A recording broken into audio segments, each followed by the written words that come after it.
We're down the road on this crazy journey, and there's still a lot up in the air. One thing I do know is we're building a complete custom body on this car. We're just going about it in a slightly different way.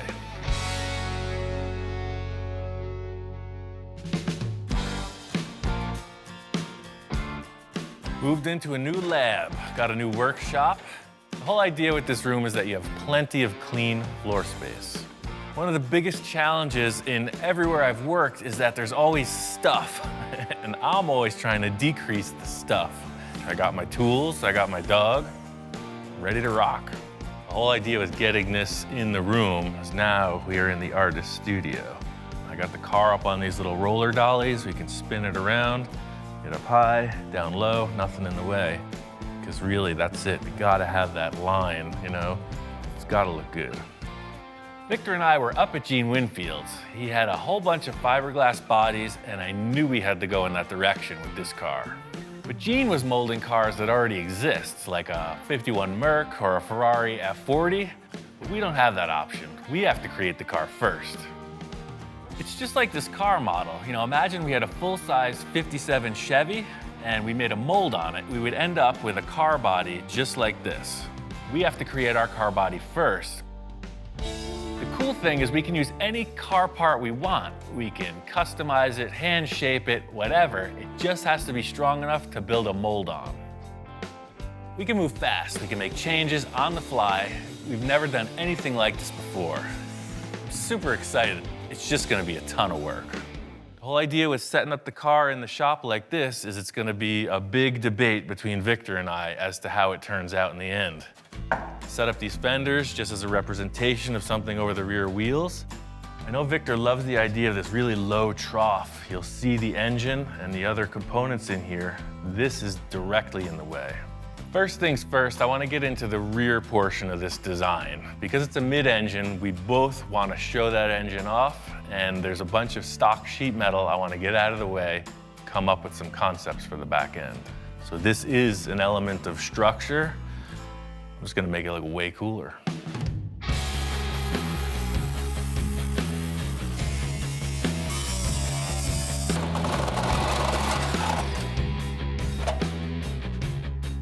You can see now clearly the strut tower in here. And if you look under the hood of any front-engined, car for the track, they'll have this flange that bolts on here and then a cross brace. So already you can see it's just, when you're looking at the engine, it's way better than looking at this big divider wall. What do you think? Dude's always on board, he's 3 years old, he's getting himself into trouble, banging his head into stuff. He's always putting his nose in my business, and I'm sure he's totally liking the smell of the fine German machinery. We don't get a lot of that, and I think he's just taking it all in. Hey, what happened to your face? You were such a cute puppy. You look like a boxer.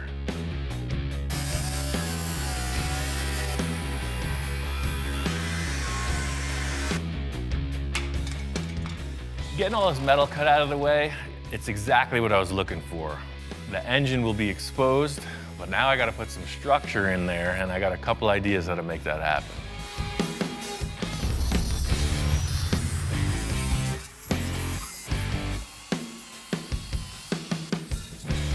I know what Victor and I are going for in this portion of the car, and that is looking down into this and seeing a lot of cool stuff. Just like with all the supercars, whether we have glass or it's just open, it's gotta look cool. Right now it looks like a bunch of sheet metal that we cut out. Try to snazzy it up a little. Now that I got all this metal cut out, my idea is to put in like an upper strut support. It'd be easy just to throw a piece of tube in there, but I want it to look cool. Race cars, they try to lighten everything up. I'm gonna do the same here. So that's the thing, I got the center marked here, and I'm just gonna go every 2.5 inches and scribe across, so 6.5 to 9. I'll just center punch, drill all these with a hole saw, and it'll just look like a nice lightened race car style bracket. I'm just gonna pre-drill these with a 1/4 inch hole and then hole saw it up to, I think, about 1 inch, whatever looks appropriate. There you go. Now you got a bunch of small holes. Now I'm gonna make a bunch of big holes. The hole saw leaves a bunch of kind of scratch marks and loose pieces of metal hanging off, so the die grinder cleans all that up. Use a few different fittings on that tool. It goes from coarse to fine. In the end, you end up with something that looks like a piece of jewelry. It just looks kind of like a, If this thing's sitting on a table, you don't know what the heck it is. Is it a musical instrument? Is it a weapon? Is it an upper strut support bar? Who knows? So the last thing I want to do is put a finish on it.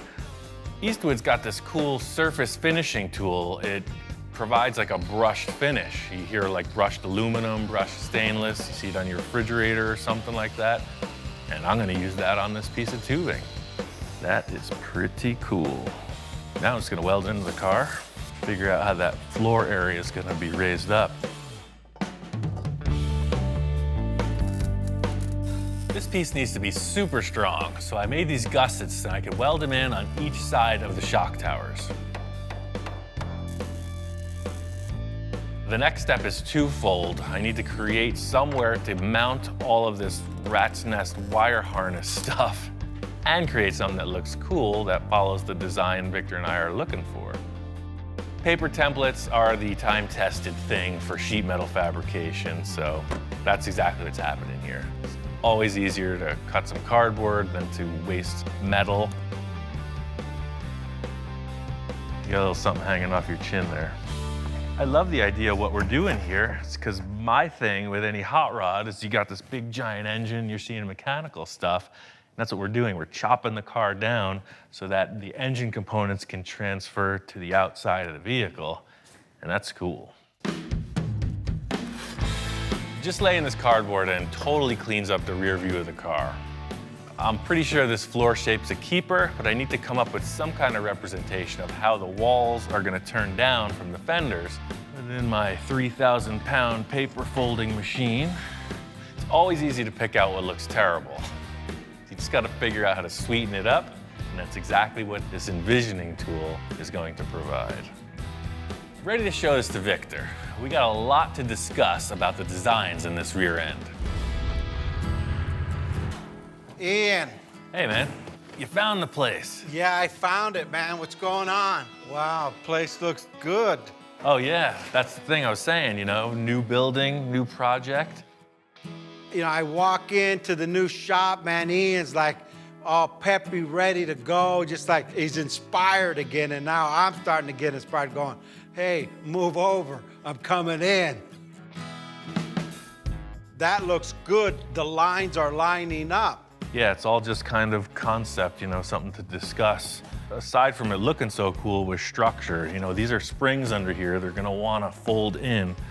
So I just support it like you would any race car, right? Came in with some gussets, really grabbed that. Ian just telling me all this stuff, and I'm not really like taking it in. I'm like looking at the car, starting to focus on what else could we do to this thing. And he's talking and talking, and you talk all the engineering you want to talk. I'm thinking design, baby.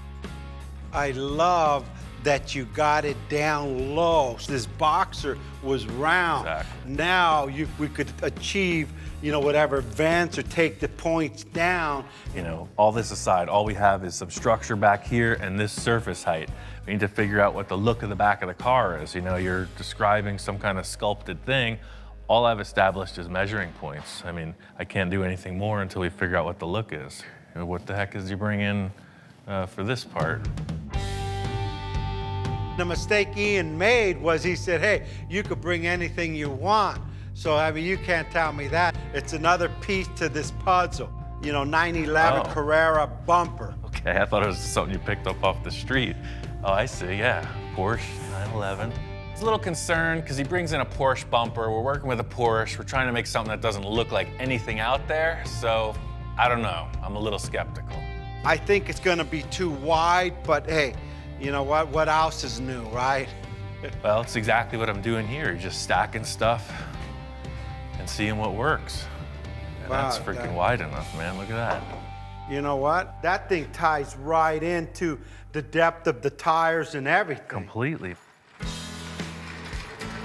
I mean, it's one thing to just say, oh, well, oh yeah, it's a Porsche, it'll fit, but you got these massive tires and it actually works. Once we put this thing up, it was like a revelation. It fit. To just put a replacement Porsche part on it seems like not accomplishing anything, but this is completely different than any Porsche that I've seen. I mean, already I'm seeing lines coming off of this that make the whole back of the car start to appear. I don't know what you're seeing, but I see now from cool. this point, watch, stand here, I'm gonna show you what I see already. Now as you come in here, guess what? These are rolling. Guess where this fender's going? Straight to here. Look at this. Look at how this... This is like a whole imagination station. That's exactly what it is, you know? It's like, imagine if we could do this and it felt like that, but it was more like this, etc., you know? He comes up with this dialogue and I cement some kind of a tangible thing and then we modify it. What if we just took the Boxster fenders and just mocked them up? Maybe that curved shape can benefit us. You're right. I brought everything from the other shop. They're right here. If we're gonna go with this Porsche bumper, it's very round. It's in direct opposition to the faceted edges on this Sterling body. It's got me thinking about a couple other ideas. So you can see it's curved. It definitely takes over from that, but if we put it on, oh, look at that. Wow, that's ridiculous. It matches the diameter of the Look tire. at this thing, huh? Look at this, huh? That's pretty crazy. The rear bumper and the fenders are really a huge breakthrough because they're not the end result of what the style of the car is. We just need to create surfaces to sculpt off of. It's exactly what you're describing, man. It's like down, Wow, yeah. up, and over. The lines are all there. I mean, now it's an open canvas. We have a lot of depth to work with, so This is exactly what I cool. needed, man. I'm gonna show you a couple tape lines that I'm considering with the angle of these walls, because that rear deck portion is quick and easy. The main thing I want to figure out is when you're looking at the car, what are the proportions? How does this engine bay get closed in? How does it flow into the rear quarter panels? Because that's a huge element of how the rest of the car is going to be styled. So this is the angle both sides will be at. This will just get moved over, trimmed out.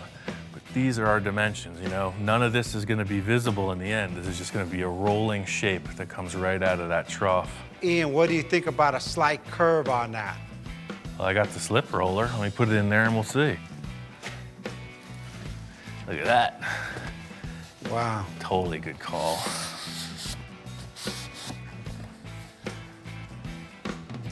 Oh yeah, that changes it from being a file cabinet to a sports car, man. Now you can see it won't be such a tight radius. It's just gonna flow right out, over, down into here, and then you already have your fender built. This is exactly what I needed. I was looking for that new thing that I had never tried before, and Victor's going all in on this. It's starting to turn into something really awesome. Well, if you're cool with that, I could build those panels out of metal, and we could figure out what these fenders are gonna look like. I can't wait to come back in tomorrow to see what he does with it. It just inspires me for the next part of this car. I got a whole bunch of more ideas on this car. We just started. Starting to fit up the rear view of the car, and the first thing I wanted to accomplish was getting this driver's compartment separated from the engine compartment. I got this panel in before I could get this structure finished for the side pieces. These tubes here are going to be the support structure for the side panels we discussed.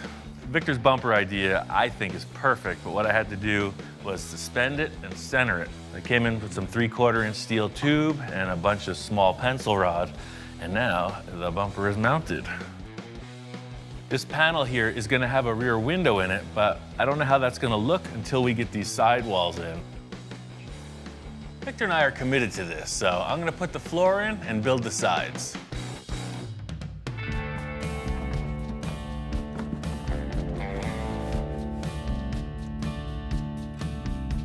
I was thinking about some kind of access hatch here with a hinge, pretty techy to build.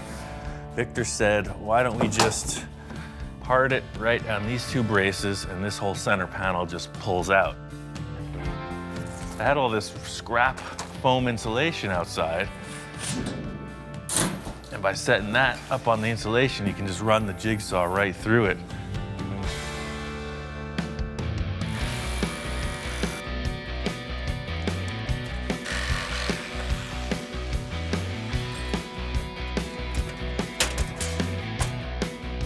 I'm gonna do this whole portion of the car in aluminum. My plan is that it's gonna stay with the chassis. It'll never be molded in fiberglass, so I want it to look really bright and cool.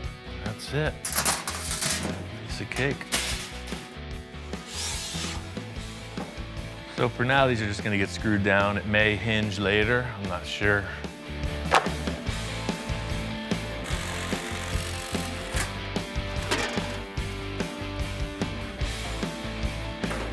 The whole thing with these panels and them being aluminum is that it was my choice that they stay with the car through to the end as a showpiece. So to see them in place is pretty satisfying.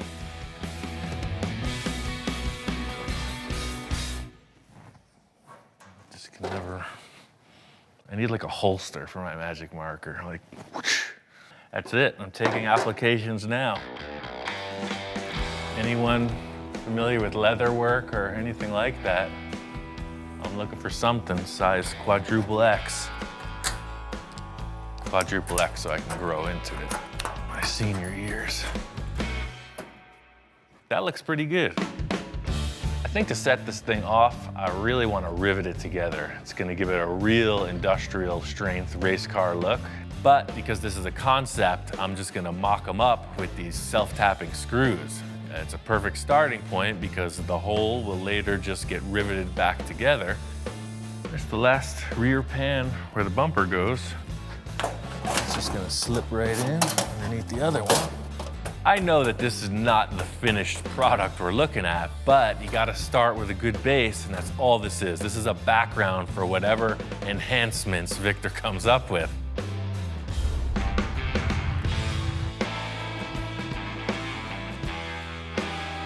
Came out to the Pomona swap meet with Victor. It's one of the largest swap meets there is. It's the go-to place to get what you gotta get. They have everything, including the kitchen sink. That's the deal. It's a full-on treasure hunt. Hey, what do you want for this box of books? I'll take 10 bucks. You'll get 10 bucks for that. It's my favorite show ever. For those that don't know, Monster Garage was like the show that brought the builders of the world onto television. Anybody who's anybody tried their mettle in the Monster Garage. We got the whole kit right here, man. This is gonna teach us how to build a custom car. This is awesome. I think we could just go home now. We're looking for the lights, fenders. Let's just try not to get distracted. There's too much here. I know how you get off on a tangent sometimes. Let's try to stay focused, man. We're on a mission. The main mission today is to just find shapes. You know, anything representing a fender line, a hood line, lights, who knows what's here. That's what it is, treasure hunt.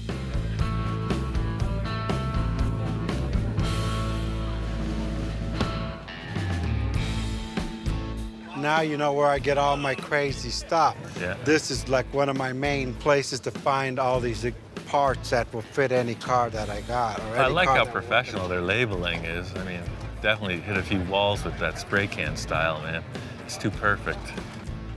Here you go. Here's the radius of the front. There's a million other shapes in the world.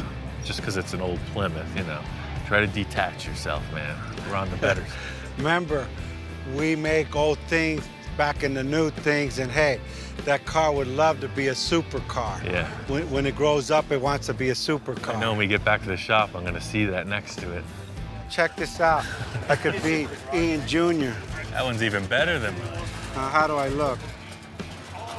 Can't get distracted, man. Stay focused. This is my music, Pink Floyd, Led Zeppelin. How much are the gauges? Check out that Manny Moen jack. Hey, Dan, how you doing? I'm Victor. Good. Hey, I know that you want 1,200. All I got is 800 bucks. I know I'm rolling the dice here. What do you think? No.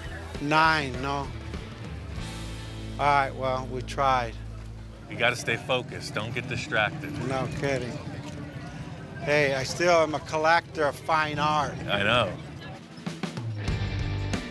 Victor's hearing what I'm saying. He's on the lookout for fenders. He's calling me over, he says he's got something. There you go, Ian, check this out. He pulls out these round fenders. I don't think he knew what they were. Right away, I spot them. How much do you want for the fenders? 60 for both. 60 for both? That's a good deal. The last thing Victor wanted was a Volkswagen involved with this car. Remember, we got rid of the whole chassis. Now he's picking up a couple of VW Bug fenders. He's going right back to where he started. So those are off a Volkswagen Bug. You said you're trying to get away from the VW stuff, but you know, I'm all about it. Well, I don't know. You don't want Volkswagen, you want a supercar, and then you're pulling out Volkswagen parts. It's like, just because I say anything goes doesn't mean anything goes. I'll pick it, you make it fit, that's not my problem. We've already discussed that. Yeah. Not only that, but walking around, we're in our element. You know, a lot of people who watch the show recognize Victor, and some of them even recognize me, which is even cooler. Man, I like your program, man. Thanks, glad you like it. I We're here like looking this at guy, Hey, too. how you Great. doing? I own a Glad you- nursery too, man, like you, man. Where at? Maybe we could do business. Probably Central Glamis area. Oh, yeah. Okay, what do you got? You got a lot of native stuff? Desert stuff. Oh, no. All right, good, we'll do business. We business, man? even trade cars. We get could my even wife trade right some now. cars. You made my day, man. You made my day. Right on. That's what we're here for. Well, we got books, we got gauges, I got a hat. We got everything but the fenders, man. Bottom line is, this isn't about the world's greatest swap meet quest. It's about building cars. You gotta get back to the lab.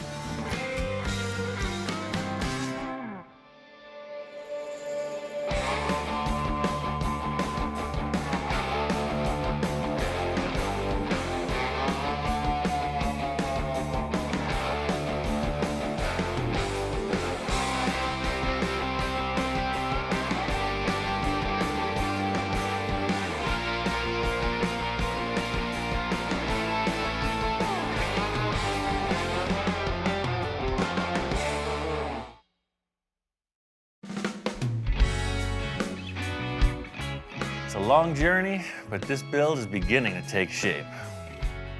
We started out with a Porsche chassis and a Sterling roof. Victor loved the way this roof opened, and he wanted to build a whole car around it. So that's what we did.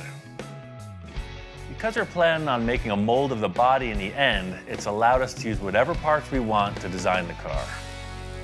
Now, we just got a part that doesn't belong. Making a lot of progress on this car, but looking at it front row center, we got a huge issue with this roof contour. Some of the concept cars Victor had shown me pictures of had this wraparound windshield detail, and you know, that's what I'm throwing on the table. Right off the bat, I tell Victor I got this idea that the windshield, you know, could look like a motorcycle visor on a helmet. You know, they go up and down, and it looks space age.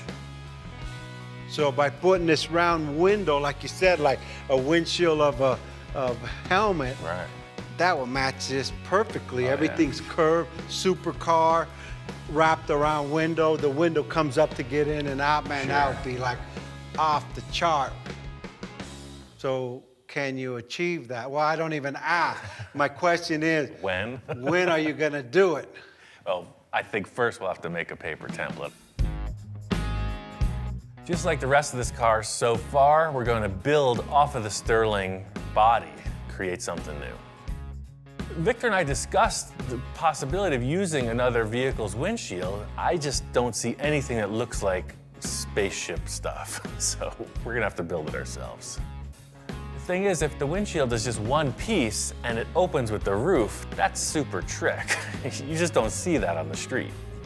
So that's the thing, this is the pitch of your windshield at this point, so you see it's not a very big No, visual. let's move it back 6 inches, move that line to there. Scribe right to the Okay, seam. right there. Okay, now we got a lot more pitch. See, there we are. Now that's more.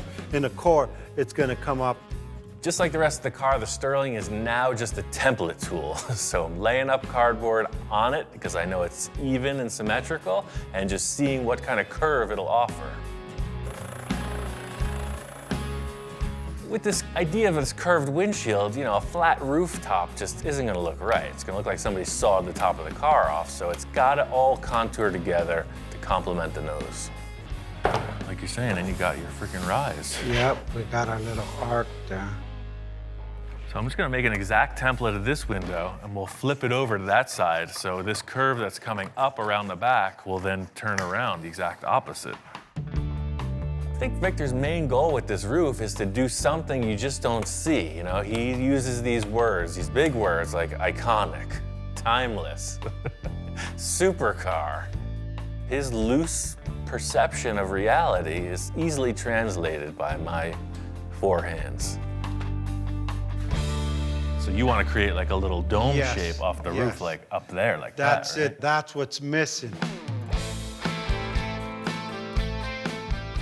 I love the idea of this mock-up with the cardboard for the one-piece wraparound windshield. It's exactly what I was thinking.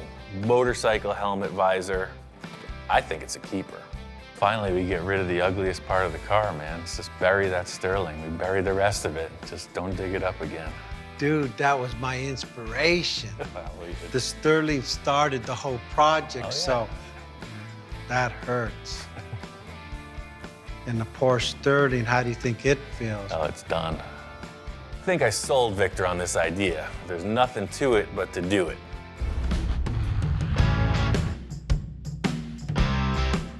I sold Victor on this concept. All I have to do is accomplish it. So this is the template for the windshield, you know, this cool visor-like wraparound deal. The challenge here is getting this template into a good plastic template. It needs to be like a rainbow. The plan here is to get down with my bad self. I got some acrylic sheet. I'm gonna make a better template that should represent this windshield in its three-dimensional grandeur.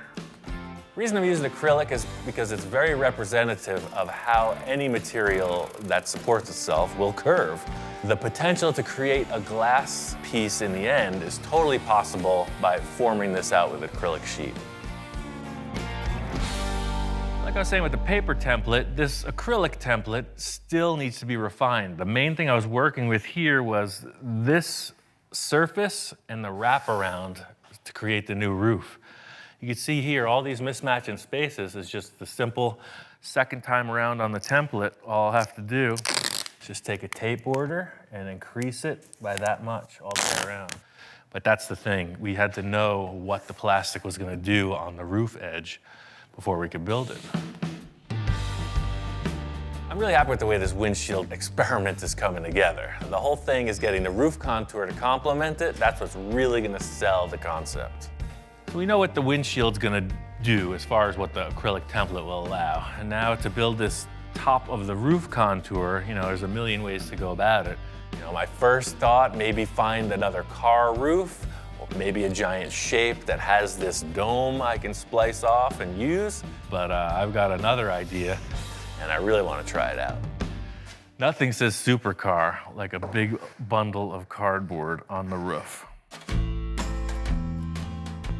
I had 10 gallons of this stuff from another project. What it is, it's a two-part expanding foam. So sort of like you put your catalyst in the body filler and mix it, that's the same process here. It's 50-50 ratio, one part to one part. I just don't really know how much it expands. Like, will this amount become that amount? I don't know. I like experimenting, bottom line. So if I do 2 of these of A and B, that's a gallon. I think 2 gallons.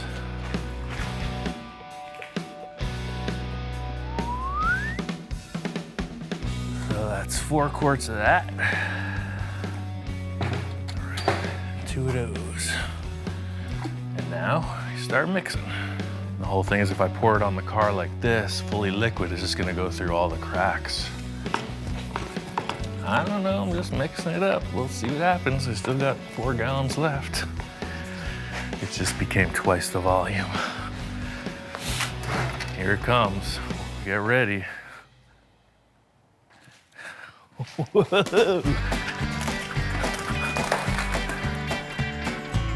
Wow, I didn't realize it was gonna be that fast.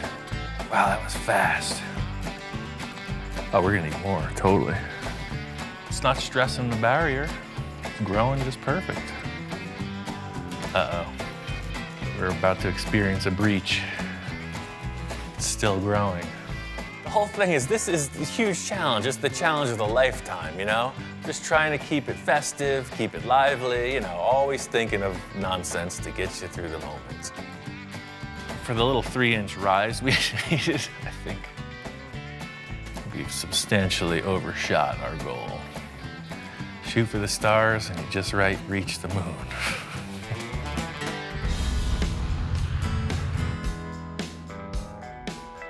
What we have here is a giant lump of expanding foam that is cured on the roof of this sports car. I think it's pretty clear the muffin is cooked.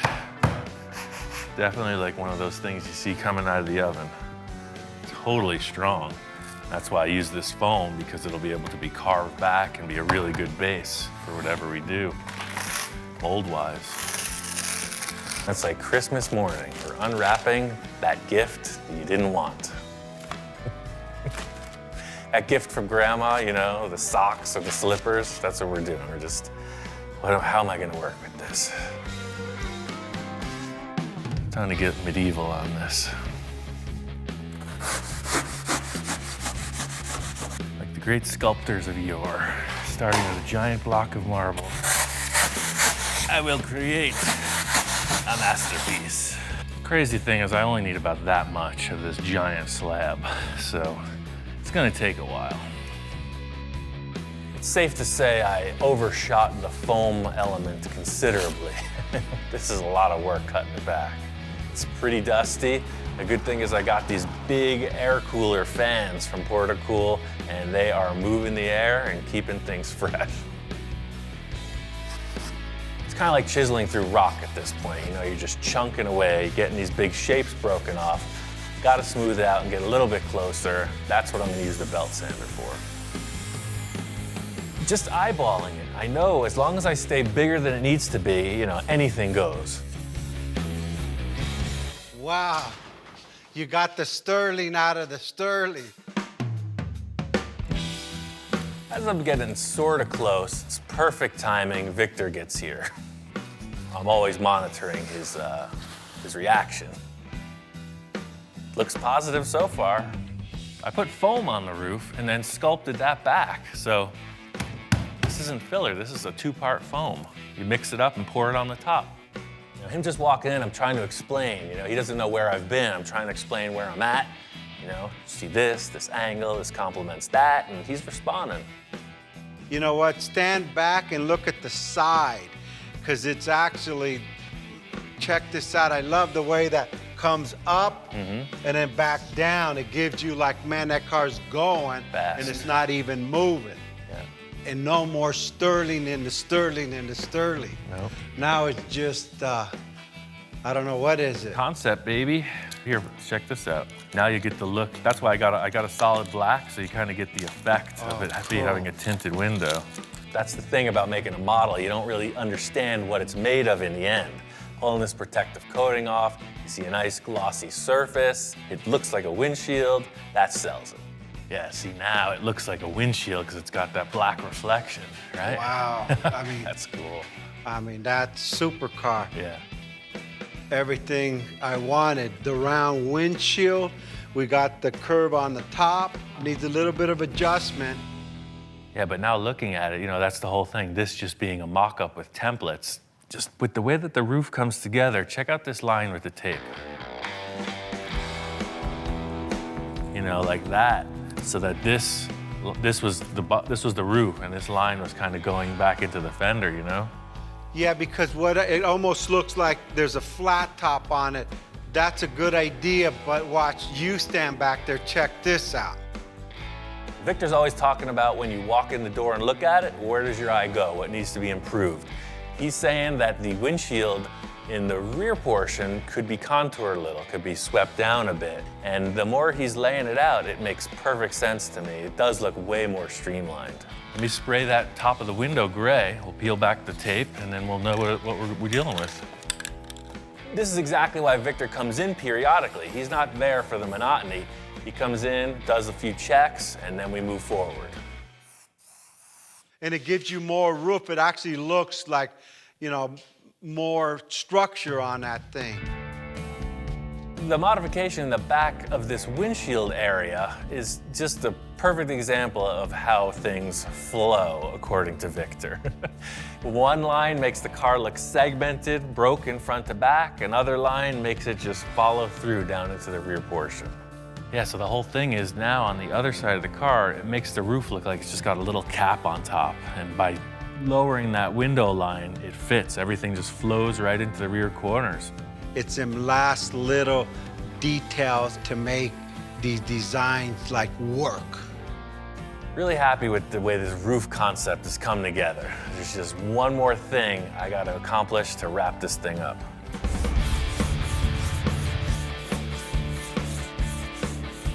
Finished the bodywork on this roof. I'm really happy with this. It completely negates the look of the Sterling, and it complements the nose perfectly. Victor's call with this line revision for the windshield nailed it. Definitely want to add some flavor to this cowl area of the car. I got a couple ideas. I'm just going to do something, and we'll see how it develops. From the start, you know, Victor's coming up with all these crazy concepts. You know, he wants this or that or the other thing, but he doesn't give much solid direction in the beginning stages. So that's my opportunity for artistic license. You know, I got an idea about the way it should look, and I'm just gonna build it out. At least we'll get somewhere. Victor wants to revise it. We're threatening to run away from home. It's a hobo stick with a bag thing. You going somewhere? I guess so. Beat it, kid.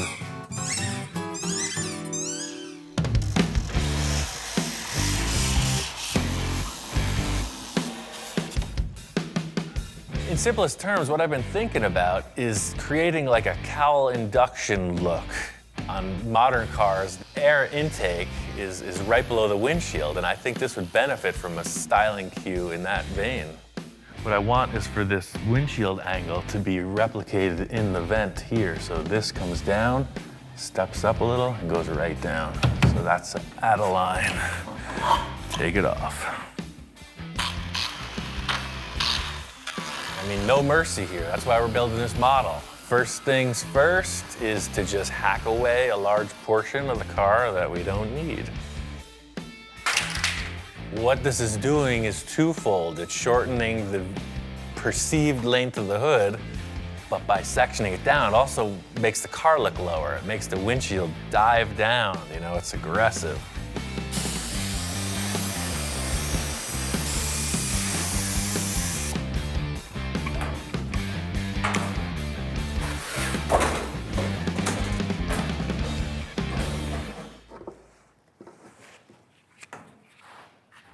I mean, that vent shape, that's it. I love that. I just don't know what the client's gonna say. He's a little back and forth on things.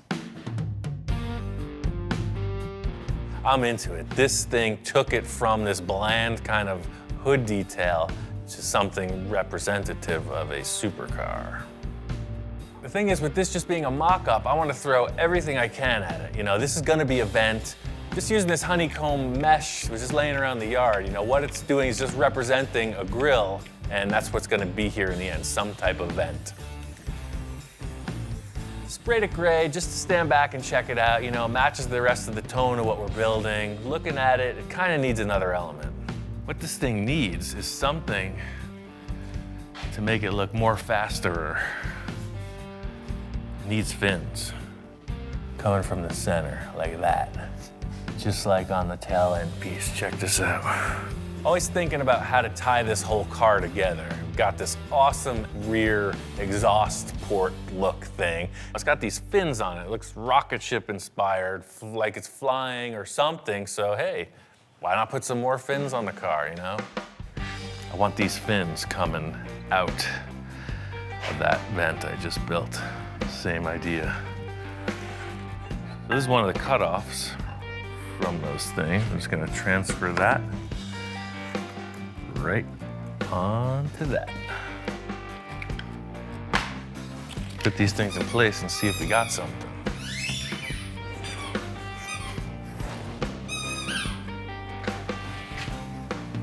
Oh, that's mean, that's aggressive. That is the flavor. The whole thing with this is design, you know? I did it before with this piece. We're holding session here. Can you just compose yourself for 2 more minutes? That's all I ask. As I was saying before I was so rudely interrupted, same process as I did with these. Cut it, router it, sand it down, put it on the car. Pretty simple.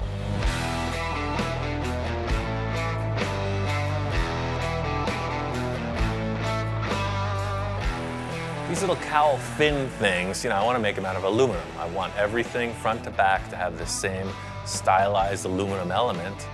Big chunk of aluminum plate, cut it out, finish it, router it, finish it again.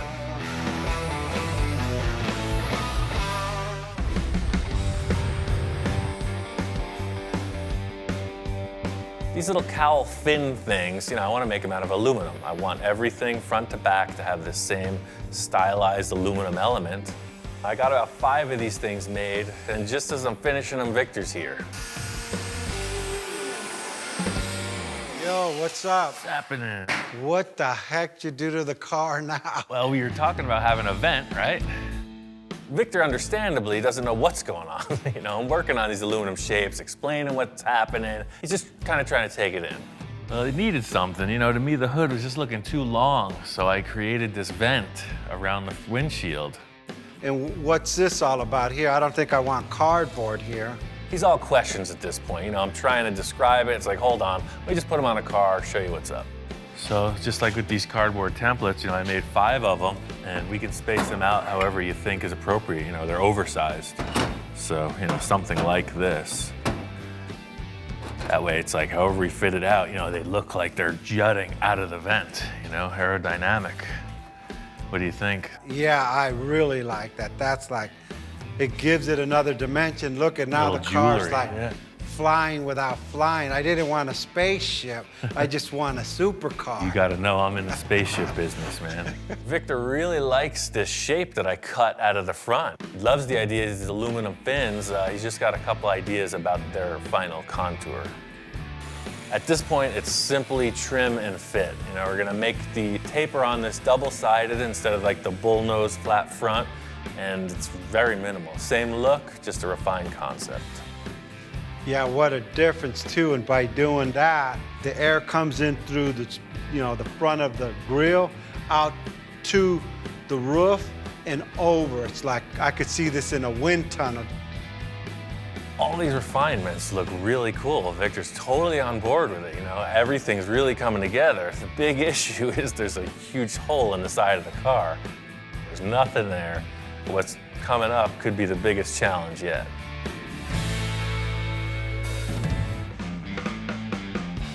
I got a little something. Check it out. Carhartt collar. Oh yes, he's all about it.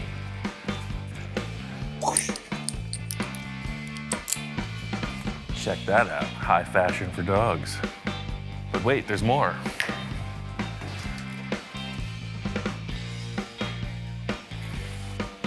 You know what that is, don't you?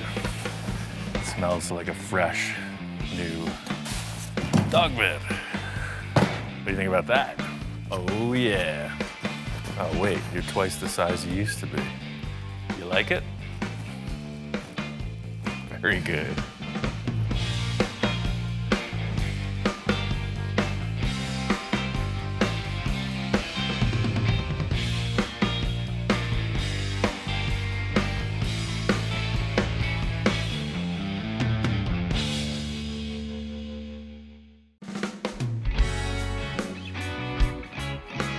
This whole project started because I was looking to do something that I had never done before. And this project has evolved into something a little more than that. Now we're building an entirely custom car body, and we're building a fiberglass mold on top of that. It's gonna end up kind of like a model car, except full size. Sounds simple, right? We got our work cut out for us. We made great progress on the rear end of this car. Pulling in that Porsche bumper really streamlined the effort. Coming around to the front end of the car, there's absolutely nothing there. I've never built a car like this. We're doing it kind of piece by piece, but in the end, the car has to look like it was a solid design from the beginning. What really set the pace for the look in the back was just starting off with something, some shape to represent the flavor. I'm really hoping we can get some kind of shape that ties this front end to the back. Victor asked me to meet him in his yard. He said he's got some ideas set up. Let's see what we could find. I had the guys just put all like the fenders and the bumper together. Oh, I see. Look around and pick what you think we could use, and let's start from there. I called Ian to come out to look at my scrap yard to see what we could use for the fenders. Before I go out buying something, I figured, hey, I know I got something laying around. Walking around Victor's yard, I know what to expect. It's not exactly a scrapyard full of exotics. Check it out, you recognize these? So we're walking through, and the first thing he points to is instantly recognizable. It's a Volkswagen fender. The VW, I don't know. It's got a weird vibe on this product. I don't know what this is, but we don't put it like this. You kick it up and bulge it upward. It looks kind of small. Yeah, and all these freaking 40s fenders. They're Zephyrs. They got the shape, but they're just way too big. A modern thing like this would definitely work better. I told Victor we could use any body panels we want, but they actually have to be the right contour, the right panels, so we can achieve the design we're looking for. I got some other stuff in the corner there. Let's see what we got there. I've acquired 25 years worth of stuff. My wife calls it junk. I call it treasures. Oh yeah, I recognize the remnants of this car, but see, this is kind of the thing I was thinking. See, this is a way more modern looking fender lip opening. But that's too square. I'm just looking for that round fender point. I just need the point. This could be closer to it, but even this doesn't have enough roundness to it. I know these parts are pretty rough. I mean, like really rough. But hey, with Ian, you never know what he comes up with. Yeah, check these ones out. This, I think, would be more like it. I don't know what this is from. It's probably a newer, I don't know what these are off. It looks like they got caught on fire. Yeah. What the heck, both of them? Yeah, I got a little fried there. It's got these two burned up fenders. Even though they're not really pretty, they do have a more modern look. The Zephyr and the VW are very exaggerated, and these are a little more streamlined.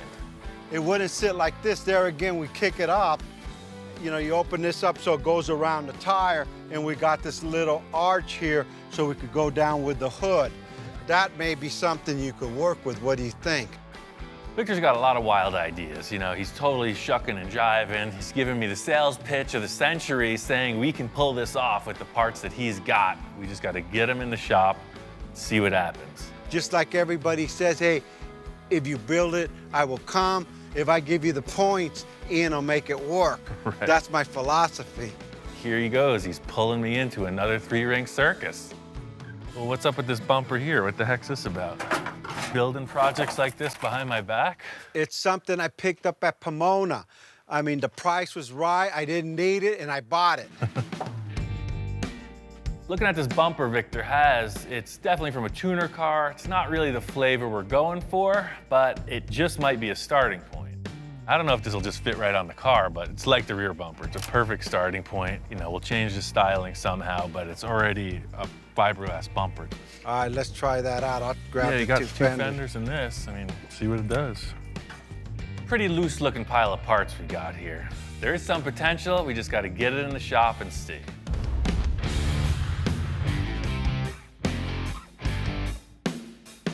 We made our selections and brought all these parts back in the shop to see.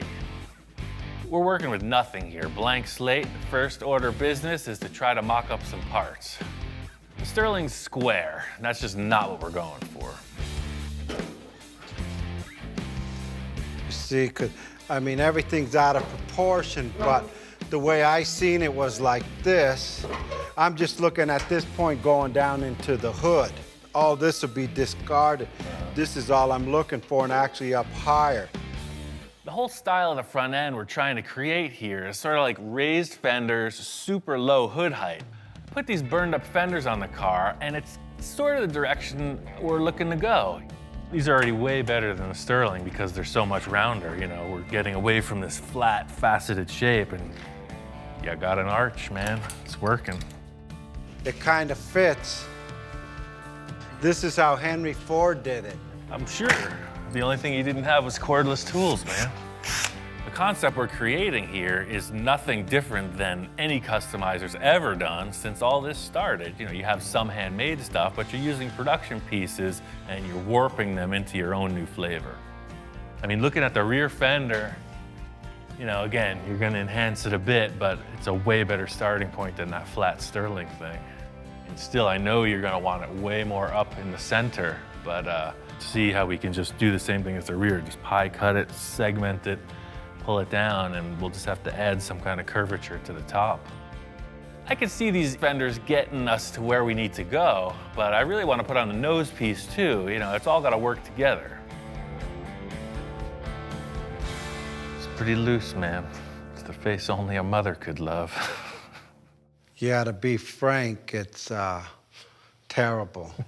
I think the clinical term would be butt ugly. This front bumper isn't really what we can use. I mean, in the end, it's kind of less than spectacular. It's, for now, I'm gonna call it a placeholder. It's out of proportion. The fenders, something doesn't feel right. They did look curved out in that lot, but once they're here on the car, they appear pretty flat. These burned up fenders kind of have the look, but they're not really offering us that arched fender that comes down into this valley area in the hood that we're looking for. I'm gonna lay a sheet of aluminum in there, just try to visualize what these contours can offer potentially, and just see if it's gonna work. I get what you want to modify here, but there's still something about this transition that's bugging me. Putting these parts together, you know, it's a base, it's a starting point. I'm just kind of not feeling it. I'm just wondering if there's other options. You know, all this is really good developmentally, but we're using kind of passenger car parts. You were looking for the exotic stuff, you know, maybe the Porsche thing isn't that bad of an option. It worked, The original ones, right? It worked great in the back. You know, it's just a way more bulgy shape. It, you know, might just add to this. The whole thing with a solid mock-up is the light bulb goes off, right? Ideas start flowing, and it's just not happening. What we need is something that gives us the green light. I mean, this is a way more sporty shape than the stuff we're working with. Look, the light almost wants to be there. I mean, we don't want to give a Porsche look away, but. I like the position, the way you positioned it.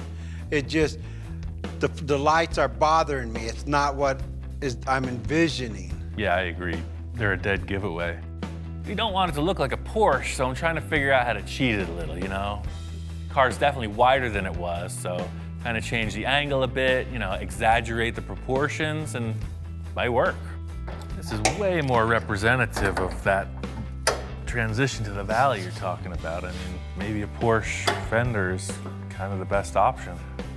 Yeah, and then once the light comes off and then all this metal comes all the way down and meets the bumper, then whatever light we decide to put in here, and there's my valley, right? Sure. There's my valley. Yeah, maybe just tape over them, primer them like we did the back, just gray it out. These fenders seem like a good choice. I'm gonna mock them up, rough out some tape lines, just kind of see what it's gonna have to offer three-dimensionally. Victor's big concern is that he doesn't want this to look like a modified Porsche. You know, we're using these parts, but in the end, I'm sure it's gonna look like one of a kind. I could see that working, man. It's nothing that I would take home to my wife at this point. You know, one step at a time, man. Nobody said it was gonna be easy. I know Victor's pretty nervous about this mock-up. It's totally loose.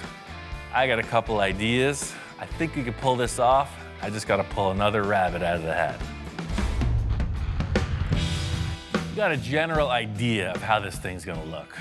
First thing I need to do is trim off a bunch of the material from the front of the roof. This is just like the trimming back of a freaking shrubbery. You get rid of the stuff you don't want. This whole roof shape is gonna change. But again, the parts that are critical that Victor wanted are still intact. Victor's always about the inspiration, so he's brought in a number of inspirational reference points. I got a couple of other ideas for him. Shop inspector's never seen anything like this. You know, we go for rides in cars all the time, and now he's like a giant monster looking at this vehicle. If there's one thing I know, this dog loves treats.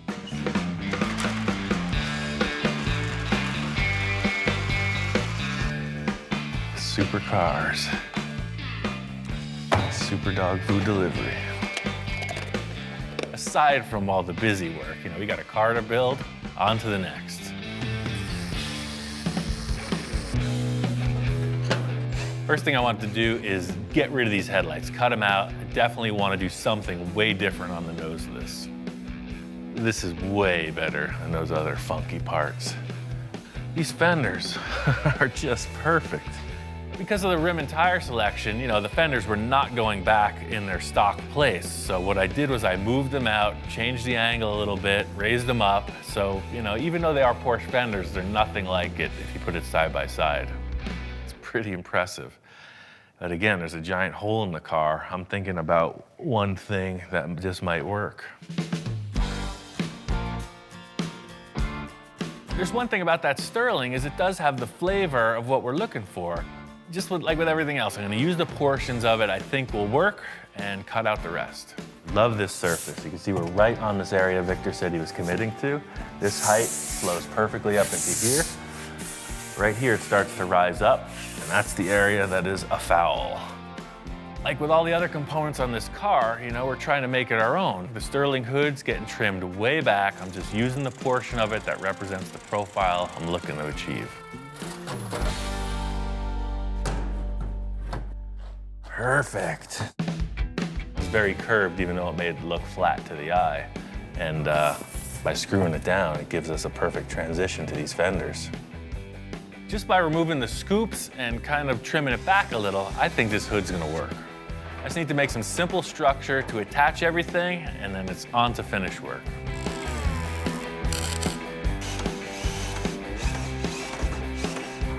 Use these aluminum sheets, it's the same process as in the rear, just trying to create a contour, something to build off, and the look that I want. Being that this car is gonna have a mold on it, in the end, the construction here, anything goes. It's purely a mock-up.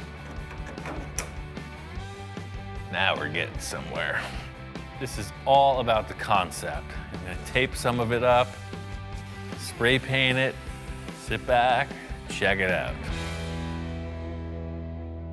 Getting these fenders mocked up, I really see the potential of this valley and hip fender aspect Victor was trying to get his point across about. I see a issue with that bumper. Maybe that one's not the right call for the car. We're gonna have to figure that part out. I'm positive this bumper is not the right look, but what it's offering is a structure to build off of. Welded in this mounting bar to support the bumper, but I definitely have to widen it. One thing I've learned from chopping up a lot of cars is to retain the look of the thing, you section it, it's gonna cut both ends off and widen them out independently. As crazy as this sounds, my whole idea here is to just sheet the thing with aluminum. You know, we'll have a blank slate and we can work forward from there.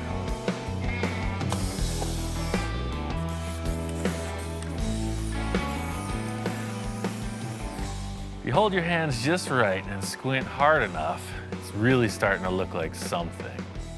And that looks pretty cool. I like the way this is shaping up. We're gonna match the other side and we're gonna get a lot closer. This car is definitely looking a lot different than the last time Victor saw it, and I am curious of what his thoughts are. Before Victor gets in, I really wanted to nail this concept, so I went ahead and did some finish work. I laminated the aluminum and the fenders with fiberglass and then went over that with body filler and, you know, starting to present a finished surface. I took a bit of a leap of faith on all the work on the hood. I hope Victor likes it. Ian, what's going on? Hey, man, just fleshing this thing out. Wow, what a difference. Last time I seen the car, I mean, I was having nightmares because the car wasn't quite coming out the way I see it. I love the lines, and there we go again. We got the fenders going down, I got my valley, then it looks like it ties in with what's going on in the back. Yeah, you know, that skirt was just a generic layup for me to get some symmetry in the thing. That other tuner car bumper is a little strange, so whatever you want to do, man, it's ready. Victor loves the idea of the blank slate. You know, setting it up like this just gives you every opportunity to discuss more design. I was so tripped out last night when I woke up, man. This morning I got out of bed and I've been shopping. I mean, I need to get a front end on this thing, and I looked at 20 different styles, and I think I found the right one. Victor says he's got something else to add to the car. You know, I never know what to expect. All right, I'm gonna go grab it out of my truck. At this point, I'm thinking, hey, it could be anything. You know, hopefully it's not a new rear bumper. Ian, check this out.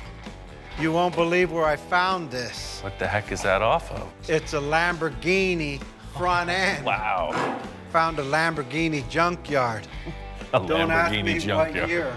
This is not what I was expecting at all. You see, I'm going about it with a bunch of aluminum foil and body filler, and he pulls out the supercar card. That's good stuff. It's not what I was expecting. Expensive. My back pocket's hurting. There's nothing here. Look. Wow. Does that look familiar? Wow. You're going for That's it, man. it. That's the right call. That's all I got left. You know, the other thing looked kind of like a Honda tuner car. This thing is nasty. I love the way that those two things come together. You don't get that when it's separate. And there's your vents. That'll work for the two radiators on each side, right? For sure. That thing's mean. Hopefully it fits and we don't have to hack it up like the other one.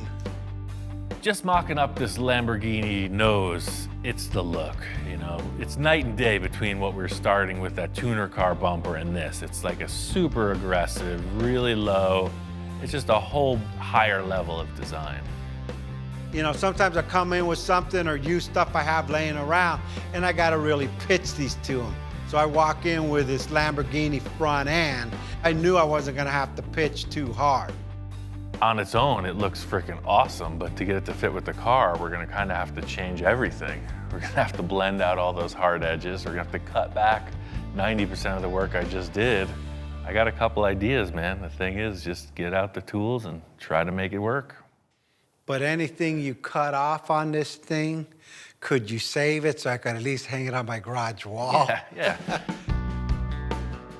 To get this Lamborghini nose on the car, I gotta undo a lot of the work I already accomplished, but hey, that's part of the mock-up. You know, this design is really worth the extra effort. Victor's kind of sweating it, you know, he doesn't want to risk these parts. He doesn't want to see me just chop them apart. I'm gonna send him packing, take a little of the pressure off, and get to work. I was having trouble conceptualizing what the nose of this car was gonna look like. Victor comes in with the heavy hitting part. These pieces nail it. My idea is heavy surgery. I'm gonna cut back everything I just did, splice this piece in, remount it, blend it together. And fitting up this nose, just trying to make it look like one piece. Somebody's gonna not be able to realize that it's 5 different concepts all mashed together. Definitely cutting off this edge here. So I put 2 fasteners, one on each side of that. I'm gonna cut this right off. When I blend it together, all this hardware disappears. Pretty much, the surface does this. I don't know if you can see it, but I can. The whole thing with this process is it's kind of so reaching in the dark, you know? It's just looking for these little glimpses of hope to carry you through, because trust me, this isn't easy. This is like the challenge of a lifetime, and we're going about it pretty haphazardly. To fill in these gaps, the same process as with the fenders, just some aluminum sheeting, fiberglass, filler. You know, one thing I've always wanted to do is, you know, build complete car bodies in the style of Ed Roth, and You know, this is very similar to that. Glomming a whole bunch of stuff together, no matter what it is, and then making a mold on it. The thing with the mock-up is it's about visualizing if you can move forward, you know? So taping it up, spraying it gray, it gives you perfect representation of a yes or no to your question. This is why I'm doing this with the gray stuff. So you kind of sit back, look at it, it's gonna work. You know, you got two drastically different styles in the bumper and the fender design, but we're gonna do a little deletion of both, defining ridges, kind of right in there. One thing about transplanting this nose piece on it is it doesn't really work with the ridges on top of the fender. The look of the other car was defined by these really sharp cuts in the body panels. This one doesn't have any of that. So I'm just gonna cut this off right here, and the filler's gonna delete this rise. The filler's gonna come right up and over, so you won't have this or this. That's the plan, and I'm sticking to it.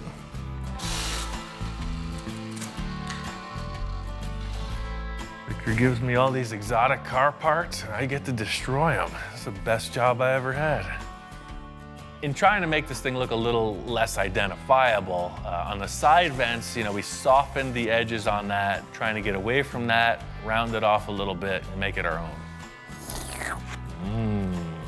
I'm really happy with the progress we made on the front of the car. The nose looks awesome. It's really gonna define the styling for the rest of the car.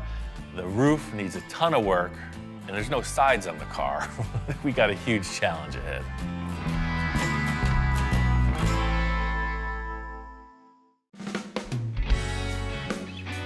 This project is moving forward. From the start, our plan was to make a custom car model that we could make a mold of. Once we finalized the design, we put the mold on, and that's when the trouble started. The mold became attached to the car body, and we had to take drastic measures. Now, I'm not taking any chances.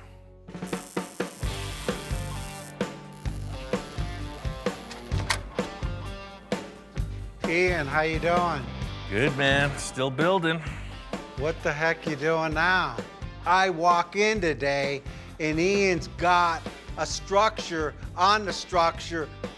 This is like earthquake proof now. Well, I just didn't want it to flex, man. I put the mold back on and then build a structure on top of it to support and keep it in shape. I mean, this thing I could drive a truck over it, I bet.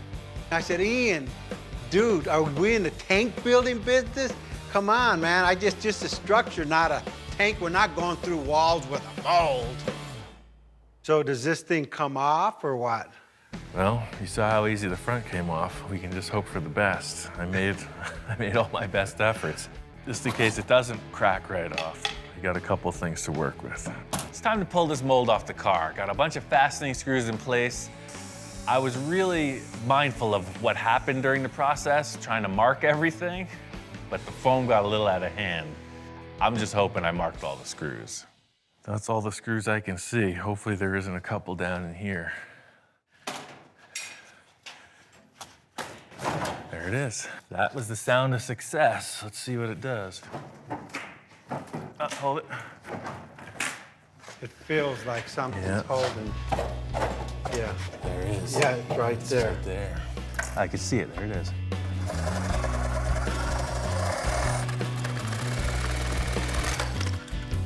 See if I can scoot under there and take a look from there. I'll see the screw coming through. I'm worried about, is this thing gonna separate from the car without like tearing the car off? It's built that strong. Look, there's a screw. right where I left it. Right where you put it. So this should just pop off now. Got it? See? Man, it's Yeah. sturdy. Yeah. Look at that. This is what the whole thing's been leading to. You know, we remove the mold, we lay it on the ground, and this is what I was hoping to show to Victor. As crazy as this whole contraption looks, I've got two things. Not only am I making it rigid, but I'm creating a framework so that it's self-supporting and it lays flat on the ground, so I can lay the fiberglass in really efficiently. Now I'm glad you did the overkill with all of the steel bracing, because now look, it's easy to move around. Yeah, the whole thing here is that is the mold. That's finished. We'll do a little cleanup on the stuff that's stuck to it, but there you go. That's ready to rock. The good news is this was the hard one to take off, I think. The other half was all built without ever being removed from the car, so hopefully that one pops off. There's no screws. There's 2 screws in that one, so that's the easy thing. You said that before. Here it went. Then we take off the other side and it comes off easier. Check that out, huh? And this has been a lot of work on Ian, man. This guy's like, I don't know how he does it. I gotta think of some way to help him out to like make the next process a little bit easier. Fill all these lines. I mean, that's already blocked. This is the best one yet. Like everything else, man, if we had to do a couple of these, we'd start to get good at it. Too bad it was the last one. I know, the story's over.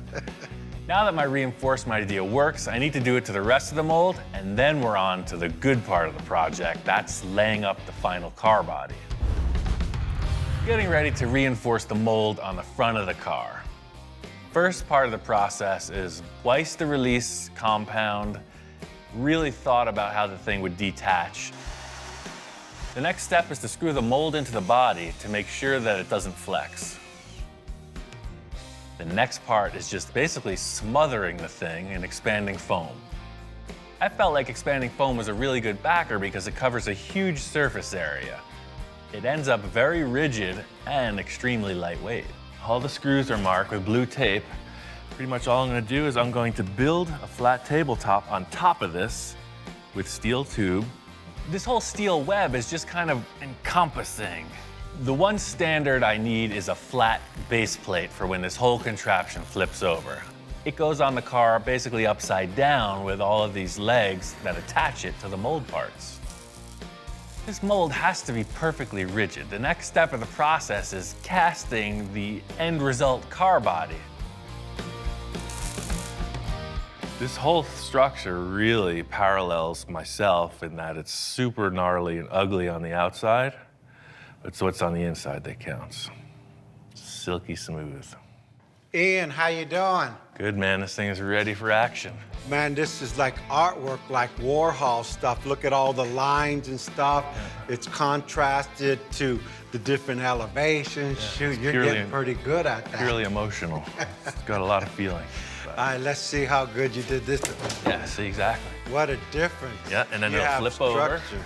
Getting these molds off the car, laying them on the ground, you can see the structure's doing exactly what I had hoped. I'm sure with a minor cleanup, these things are gonna be ready for the next step. I can't believe the effort that went into this. Way more time than I expected, man. Yeah, I know you're working really hard on this, and I got a surprise for you. I got a buddy of mine that literally sprays, you know, the molds. Remember you saying chopper gun and stuff? I was planning on laying this fiberglass by hand, but it turns out Victor's got a little ace up his sleeve.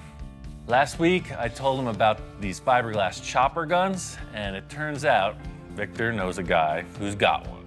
That's a great idea. I mean, it's the same process. You're still laminating a surface with fiberglass, but the chopper gun is super efficient, but it's with a machine that makes it way faster.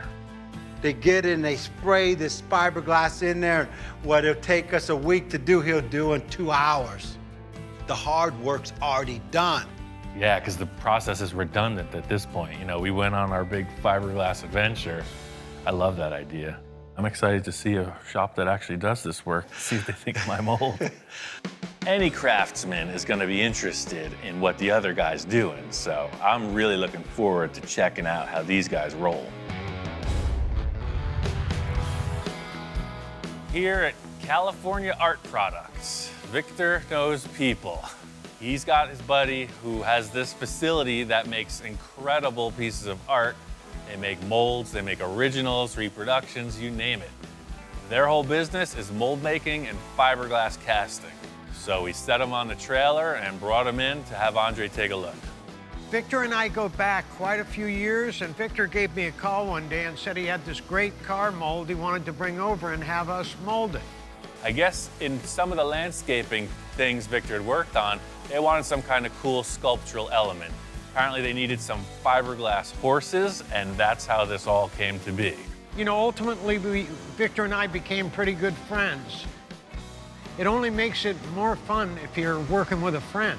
This is a complete departure from a professional mold, I'm sure. So I hope that these guys can get funky and hang with what's going on here. Hi, Ian. I just wanted to show you around a little bit. Right off the bat, I could tell Andre's a car guy. He's telling me stories, and he shows me this little, what looks to be like a go-kart body. Normally with these car molds, they are made in pieces. Right. They're bolted together with flanges like this, bolts through them. This way it's really, really strong, and we make it out of fire retardant resin. Cool. So in the end, the body of the car will be about this thick too, huh? Yes, So it's super lightweight, super strong. very strong. That's cool. Originally, Victor told me that they had hand laid up the mold, and I thought to myself, wow, you know, a car mold hand laid up, that's difficult. Yeah, I worked at an art foundry. We did bronze casting, so I was familiar with the process, but I basically looked on YouTube, saw videos of guys in their garages making molds, literally with a paintbrush and a bunch of fabric, Yeah, and that was the way I did the whole It's- thing. I was expecting more of like a, not as sophisticated as a design. I'll tell you, for a first attempt, you get an A. It's a beautiful job. It's gonna turn out a nice part. Cool. Really. Well, We look Victor will be forward- happy to hear that. Thanks. I thought I was getting a C- on this mold project because I was mistakenly looking at the mold from the outside. What's happened is Andre knows exactly what the mold's supposed to be. He looks at it for the surface of the car, and he gives it an A. Ian, you might find this interesting. This is a 5-axis sculpting machine. Holy moly. It doesn't matter what it is. It could be the head of a dime, it could be the front of a car, it could be a piece of aircraft or the whole thing. Our programmer, Phil, that runs that department, he puts it into his machine, breaks it apart, and this will cut it. That's how that Thunderbird was made. All the way that I've been familiar with this model making thing has been like Victor and I are doing, hands-on, tactical engagement. These guys are doing a completely next generation. Everything is represented in three-dimensional CAD drawings. So realistically, if Victor did want that full size, that car could be just set on that table, a giant block of foam, and you could replicate it at this point. Oh yeah, we do cars all the time. You know, fenders Right. away. See, part of his thing is like, you know, I just need to be there, full size, full scale, and the car will tell us what to do. But depends how you feel standing next to it. It's real hard when you're looking at a computer. To But see, you could like- literally scale Victor and put him in the image as well. It could be a virtual. There we just go. do cartoons, man. Victor, get in there. Yeah. This 5-axis machine seems like a perfect way to work, except when you change your mind, you know? You cannot debate with a machine like that. Ian, you might want to look at this. Wait, there's more.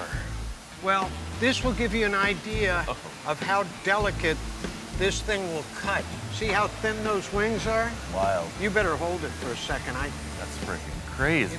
Big benefit of using the process that Andre and his team do is the results are like world class. He's showing me this fighter jet model, super thin. Everything's been machined by these CNC mills. Yeah, it looks like you could literally take it and freaking fly it, man. We do it with a lot of emotion and passion. We don't just take a job and throw it through a line. It's cared for from beginning to end. We like that because we want our customers to come back and we want them to see exactly how their product's being made. Oh, look at this thing, man. I'm gonna show this thing to Victor. He's just been one-upped. That is freaking cool. All mold making aside, the reason we came in the door was to get the use of their chopper gun. Thing is, I can't wait to see this come out of the mold. For them, it's a couple-hour process. They're gonna get to it and then reveal the finished product. This is developing. Victor's initial idea was that we were gonna drop off this mold, they were gonna spray the parts in, and we were gonna get out of here. Andre's asked me to bring the car here, we're gonna index the mold on it, and go to the next level. All right, so what's going on here? Well, things have developed, let's put it that way. Victor kind of shows up and he's concerned. He thought we'd be picking up today. I gotta give him the pep talk, but we're going way further on this project. They wanted me to bring the car in. They had a couple ideas. They loved the way the mold was built, but they had a couple better ideas as to how to finalize it. They wanted to re-index the mold on the car body and change it a little. His reaction was a little taken aback. You know, he thought he was coming in to see his finished product. Instead, he sees his car with the mold on it yet again, you know, kind of revisiting old ground, but he's hanging in there. I think it's going to be all right. I have one question. What happened to all the structure? What happened to that? What's going on there? Well, they decided they want to cast the entire body in one piece. You know, I had it set up to be in 5 pieces. Yes. You know, they're not changing any of the work I did inside. They're just restructuring the outside so that they can shoot it in one piece. Andre wants to make a one-piece mold so that everything matches, and the project will be all the better for it. When you lay up the parts separately, you know, the air temperature, the amount of resin you use, things shrink when they harden. So if you do 5 different pieces, you get 5 different sizes. They want to lay up the entire body in one piece. That way when it cures, it's the same shape. So it's going to be way stronger. And then we trim it apart. It's going to be one whole body. We just have to put it on the car instead of piecing it together. Exactly. So it still breaks apart, similar to the way I built it, but instead of laying it up independently, they're going to do it all in one thing with that chopper gun. And you'll see, it's pretty cool. I looked at a couple other parts they're doing, and it's super efficient. Watch. Today it looks like a mess. Tomorrow, it's going to be a car, guaranteed. Talking about anticipation, I'm like freaking out. All the effort, time, and a little bit of cash flow that went into this thing could all be over. The thing about Victor, I said it before, he's a passionate man.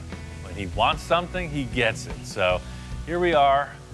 Plans are changing slightly. I know he's all on board, and we're just going to get it done.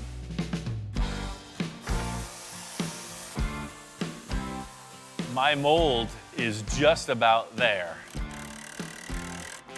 There's a couple modifications, and we're jigging up a framework so that we can create a one-piece body. This entire assembly has to be turned upside down to do that.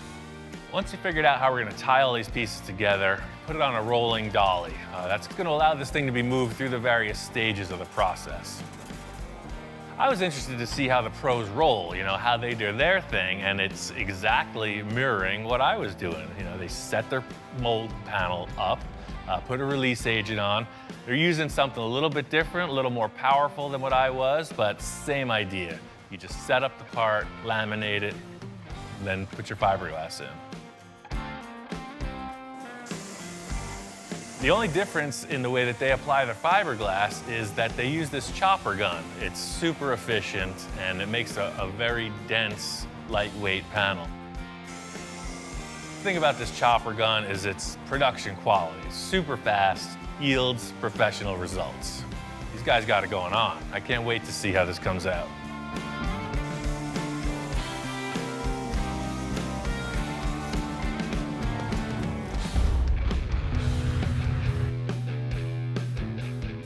Today's the day. We're gonna find out if that mold adventure pays off. Done everything I could preparatory-wise, and nothing to it but to try it out.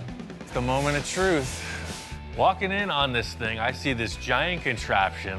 It's even uglier and more hodgepodge than anything I had even made. So it's nice to see these guys swing it a little. They're totally out of their element, and they're just rolling with it. So this was my best guess, man. All we have to do is see if this car is gonna come out of the mold. Don't even tell me all this effort. I'm kind of tripping out right now, and I'm going, wow. You know what, this is it. And he goes, hey, hopefully this thing works out. And I'm thinking in my mind, hopefully. But the moment of truth is when we see it, this gotta look exactly like the car we built, you know. I mean, worst case scenario, we've got a heck of a paperweight. Let's see, here goes. Cross your finger.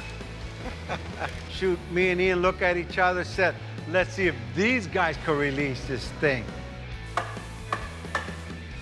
At this point, this is a total roll of the dice. It's a leap of faith. Will it release? Will we have to destroy the mold? Will it even come out? Hands off for me, I just left it to the professionals. What's amazing, it's pretty primitive, right? I thought they had this kind of machine that sucked it out of this thing. Hey, no more work than what you did. Yeah. Victor's all, oh yeah, I'm taking it to the professionals. You know, that's been his whole spiel this time. And he sees them doing the same thing we were doing, and he's a little bit taken aback. The edges peel off, but who knows if it's gonna release.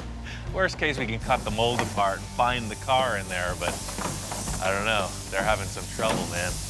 Otherwise, I mean, it's a great story, even if it doesn't work, right? It isn't a great story for me.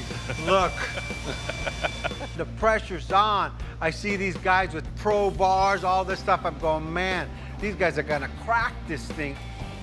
Oh, there it went. That's it, man. It's totally loose. Look at that. As soon as one part goes, the whole thing releases. It's like the straw that broke the camel's back. Wow, that's pretty crazy. Looks like these guys know what they're doing, man. That I works. didn't think it was gonna come out. Yeah, but what's it look like? Just because it released doesn't mean it looks good. I mean, it could be all freaky. I don't know. Please, have a positive attitude here, man. I'm like freaking because now's the moment of truth. We're gonna pop it out and actually see if it worked or not. Thing is, you can't just flip this over. It takes about 6 guys. So sure, it popped free from the mold. Everything looks cool, but it's upside down. Hard to see everything while it's upside down, but what I can see, it's looking all right. It's exactly what we were hoping for, right? So far, it's looking pretty good, and what I could see from it here, all the lines and all the effort Ian put in making the mold, it's blocked. We don't have to do much body work. If everything lines up on top, I mean, that's the question. I'm gonna miss all the Bondo, your shirts and your socks. Yeah, no, there's no laundry in this one. It's pretty smooth. They tie these big straps on it, pull the forklift. I mean, that was the longest minute of my life. They turn the thing over and it's just like, hallelujah. Oh, it looks even cooler on the ground like it's supposed to be. Look how low the car is, dude. That's crazy. That's You know, that's a body. wow. It looks great. I mean, everything about it looks like a part should coming fresh out of the mold. You know what? I'm just trying to comprehend what we just achieved. You can't man. comprehend what we just achieved. Awesome. So this is good. We're back to square one. So it's like we just found our project car. Let's get back to the lab and build a car. I'm still in shock that we pulled this off. It's pretty good. Pretty good first try, man. We might just have a knack for this car building thing. All in all, Victor's call on getting the car to this facility, having him do it with the chopper gun, is perfect scenario. You know, it's a small celebration, but seeing this body complete on the ground, the car had another angle.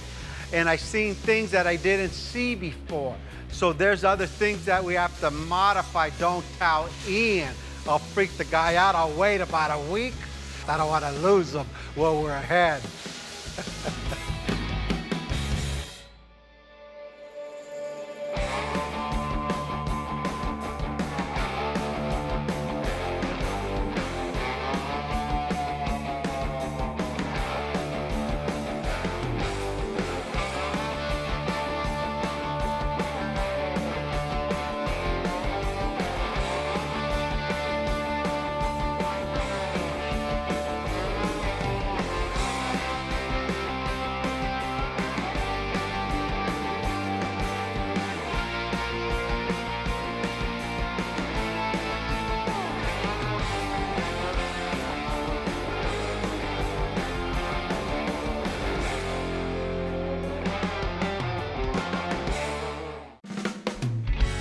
This build continues to evolve. When we started out, I wanted to do something I could really spend time on, something I had never tried before. And that's pretty much what I got. Building a custom body and mold over a Porsche chassis hasn't been quick or easy. But now we're getting to the point where we gotta commit and make it happen. It's time for the next phase of things. Got my friend, Hardcore Bob Gore. He's coming in to be the guinea pig. I mean, to help me experiment on this mold process. Oh, man. When I walked in, Yeah, I was totally floored. He totally blew my mind when I saw it he had sitting there for me to work on. So, you know, Victor wanted a concept sports car. So this is where we're at with it. You're definitely on the right road there. Ian does classics and custom classic work and things that you would totally think of nostalgic, and it totally blew my mind seeing that, walk in and see that he's working on a supercar. Man, when you told me about it before and you sent me a couple pictures in the works, but this is this is beyond what I was thinking already. The whole thing with this is that this isn't the finished car. This isn't even the car we're building. We're gonna build a mold on this. Why are you building a mold instead Well, of just making this the car? Seems like every time I just throw this term, we're making a mold on the car, people just are all question marks. Bob's the same thing. Like, what do you mean? It looks like a car right here I'm looking at. And I'm saying, no, this is just a sculpture. It's about 5 inches thick. I was gonna say, it feels pretty solid. Yeah. And I'm creating a shell on top of it that is a negative image of the sculpture. Then you create another sculpture, the mold, and you get your finished product. By not creating a finished piece, by doing it more like a sculpture, we're able to change aspects of it. And in the end, the mold will give us a really lightweight finished body. But this thing has to weigh 3,000 pounds as it is, just the body. We started going over why he was doing what he was doing. And the thing that came to mind was, hey, we're doing this for Victor. And Victor is a master of change and improvement. I never would have thought of making a mold out of it. I would have just made the first initial car and said, there it is. Yeah, that's the thing. It looks good now, but the kicker is I've never built a mold this big. So that's why you're here. Guinea pig. I can blame it on you if it doesn't work. Right. That's Okay. it, ball guy. I got a test piece over here, so we're just gonna make a mold on that. If that works, we're gonna make a mold of the whole car. Everything I've done so far has been in order to get to this mold process. So this is like the critical moment. I think we should do a practice on this Mustang hood because all these contours, if we can get it to release off that, I don't see anything with this amount of draft on that car. The first step here for me is to just examine the process, just test it out on something that doesn't have a lot of draft. In other words, not a lot of negative space that the mold can hook onto. So I've got this car hood and I think it represents a good amount of detail, nothing more dramatic than the shape we have. The worst case scenario is that we glue this mold to the car and we can't break it off. You ruin the whole car. You mean you could actually stick the mold to the vehicle itself, to the model? And that would be a disaster. Imagine we build this huge fiberglass structure and it's glued shut. We ruined the entire project so far. If this mold sticks to the car, all of the design we've done, all of the sculpting is at a loss. It's trapped in this giant blob of fiberglass. Bottom line is I'm trying to do everything I can to avoid that situation. So this stuff is kind of the formula that allows you to break the mold off, theoretically. Okay. The releasing agent. Yeah, all okay. paste. So I put one coat on already, but the information I got was you want 3 or 4 coats of this. So basically just brush it on and buff it off. All right, let's try it. I'm explaining to him the critical factor of this mold being able to release. You know, if it sticks to the car, it's a total loss.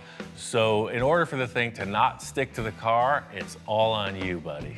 Just as long as you do this one process right, we're gonna be okay. Wax on, wax off. Yes, Sensei. That's yes, exactly Sensei. it. The true joy of being in this managerial position at this point is that I get to stand back and watch the show for a minute.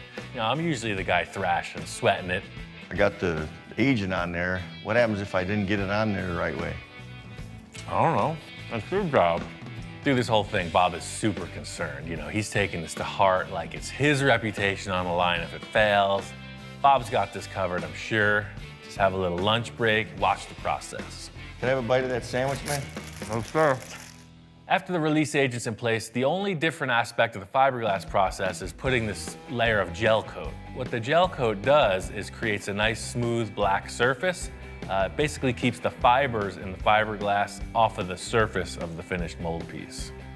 What I'm gonna do is just pre-cut all this fiberglass, because as soon as that starts set and 3 coats of that, we're gonna just layer this right on top. It's all the same material. Usually when I come in, I get to watch Ian do his thing and then add my twist to it or whatever I have to offer to it. I didn't expect to be put on the hot seat and say, here, if this doesn't work, it's on you, Bob. This is looking good. You're hired. The resin sets up pretty quick. You know, here we are 25, 30 minutes later, and it's hard. It seems like we could pop it off. Wow, it works. At this stage, I'm 50-50. I have no idea. Just in putting this wax on the surface, what do I know? That's just what they told me to do. I've never tried this. Thing is, I'm just working the edges. You know, you got to start somewhere. So I don't know if we're gonna crack this or break it. We're just working the edges, trying to get something to release. Holy moly. Yeah, baby. Look at that. Oh, man. Totally worked. As soon as there was enough pressure, it just released. It's a Victory. Good. Victory. Bob was here specifically for this. If it went wrong, I could blame it on him. He's got to hit the road. It's all smiles. You know, setting it on the car, checking it out. It's like, okay, we're going to do this to the entire vehicle. What we just did is just a drop in the bucket. This project has required a huge amount of body work. Every line on the body has been created by hand. So Victor's guys are helping out on the side. Hector and Javier, ace body guys. They've been with Victor for years, and they're here on the team now. Ian, how you doing? Down to the wire, man. We've been sanding and sanding and sanding. Man, looking pretty awesome, man. Victor hasn't been here for a minute, and the 3 of us have been hammering on this thing. There's a lot of dust in the room. Stuff's been happening. It's the thing, without these 2 guys, it wouldn't have happened this quick, man. Man, you're on. How you guys doing, man? You've been working out. That's I it. thought you were the guy that doesn't sleep, and you got my guys that are working 24/7. I'm the manager now. I accept Hey, that, man. it's I get the about management. time, man. I'm glad. Victor's responding to all the block sanding. He knows what it takes to make a straight car. It's looking good. What I really wanted to show him was this mold experiment we just pulled off and how that's gonna transfer to the next step in the process. Well, we got this hood here. It was just laying outside. Where'd you get this at? This is the mold. This is the whole process. You did this? Yeah, we did this yesterday. You're kidding. So I just had this old fiberglass hood, and you know, this was made in a mold, so we made a mold on it. And what we learned was, you know, obviously the gloss paint really helps with the release. See how smooth it is? I see. But what we learned too, see, it took some of the car with it. See this here? Yes. This was scratched in the hood, and of course, when you make a mold, you get a perfect scratch in reverse. That's pretty awesome. He's definitely relieved. You know, there's kind of been this like gray area on the end finish here, and showing him this mold, he is all charged up. The nicer the masterpiece is, the better the mold is. So instead of body work in the mold, we'll just get that perfect, paint it, and then do the work on the mold. Once we make the mold, it's permanent. The only question is, what are you gonna change now?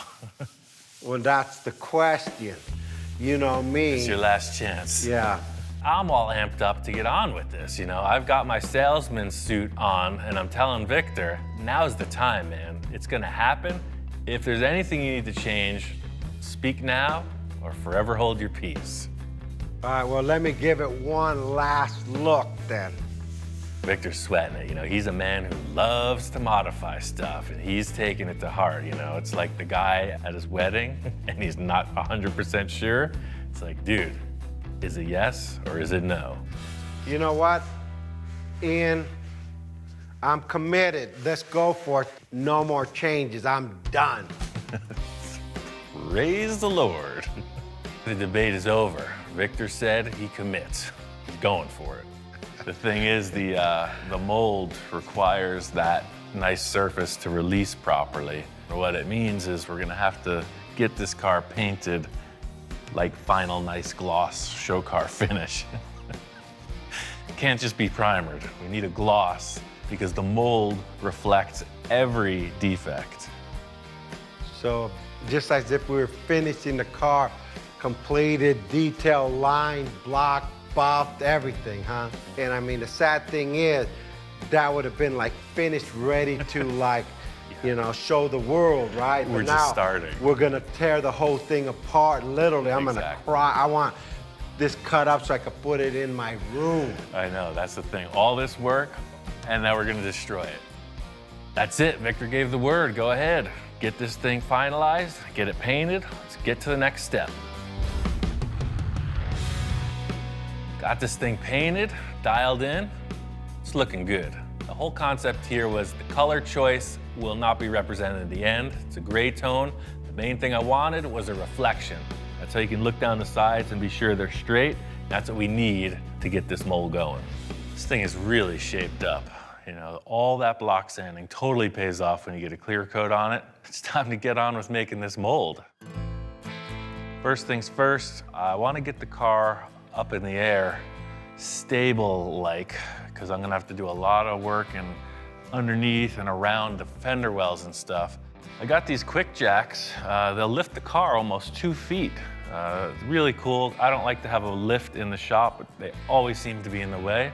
So these guys, you just roll them out, put them under the car and lift it up. It's just like anything else. You work in as comfortable a position as you can. I'm gonna have to do a bunch of stuff up in the fender wells, under the rocker panels. So in other words, it's not so high up, I can't reach the roof. There's no pillar in the way you'd see with a standard vehicle lift. Full 360 access, about 1.5 feet off the floor. It's perfect for what I need. I think a typical car mold is built in like 7 or 8 pieces.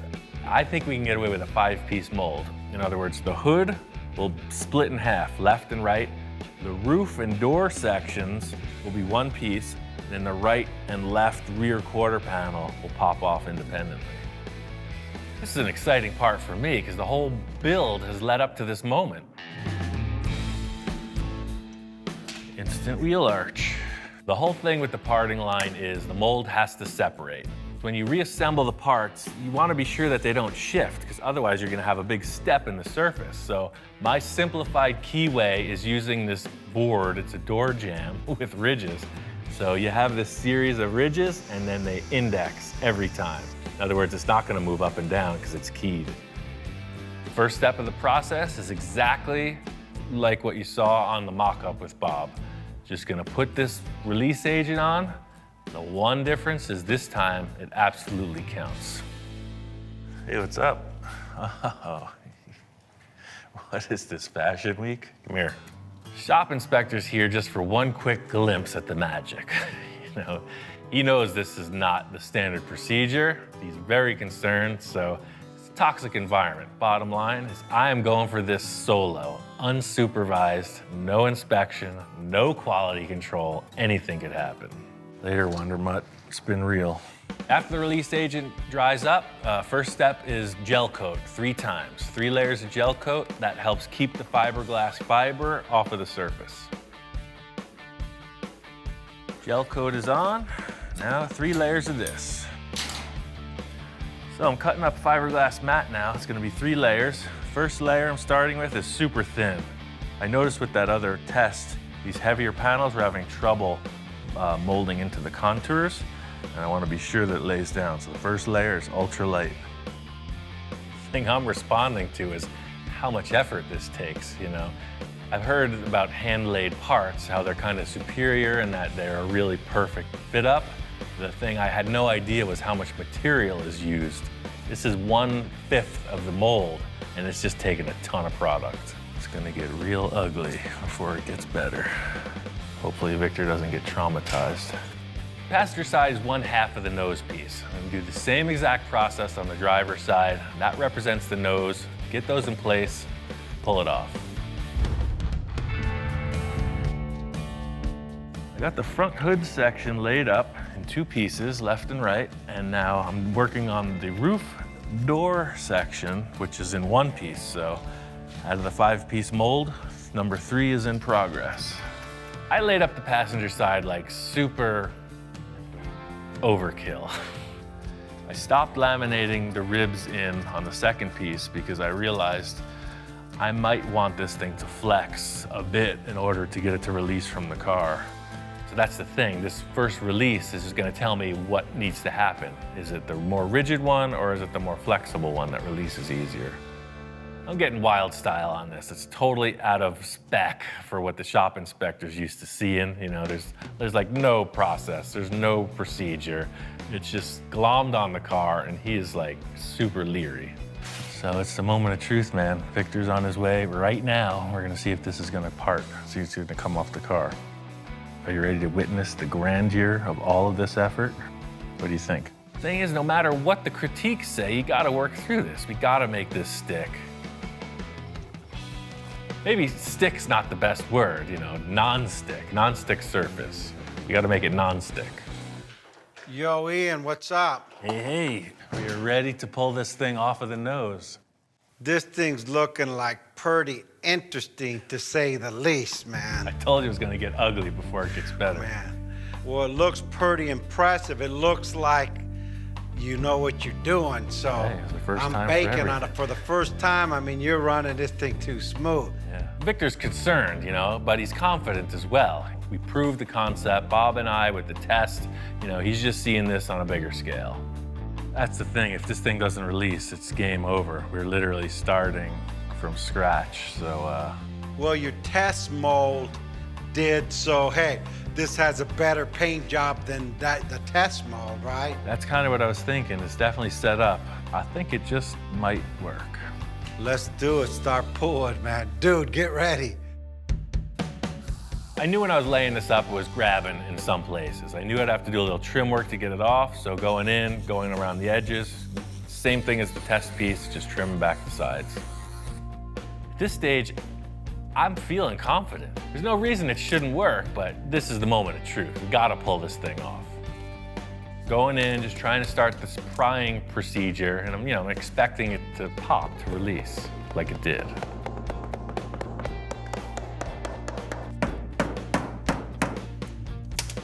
I don't know, dude, it's just not releasing.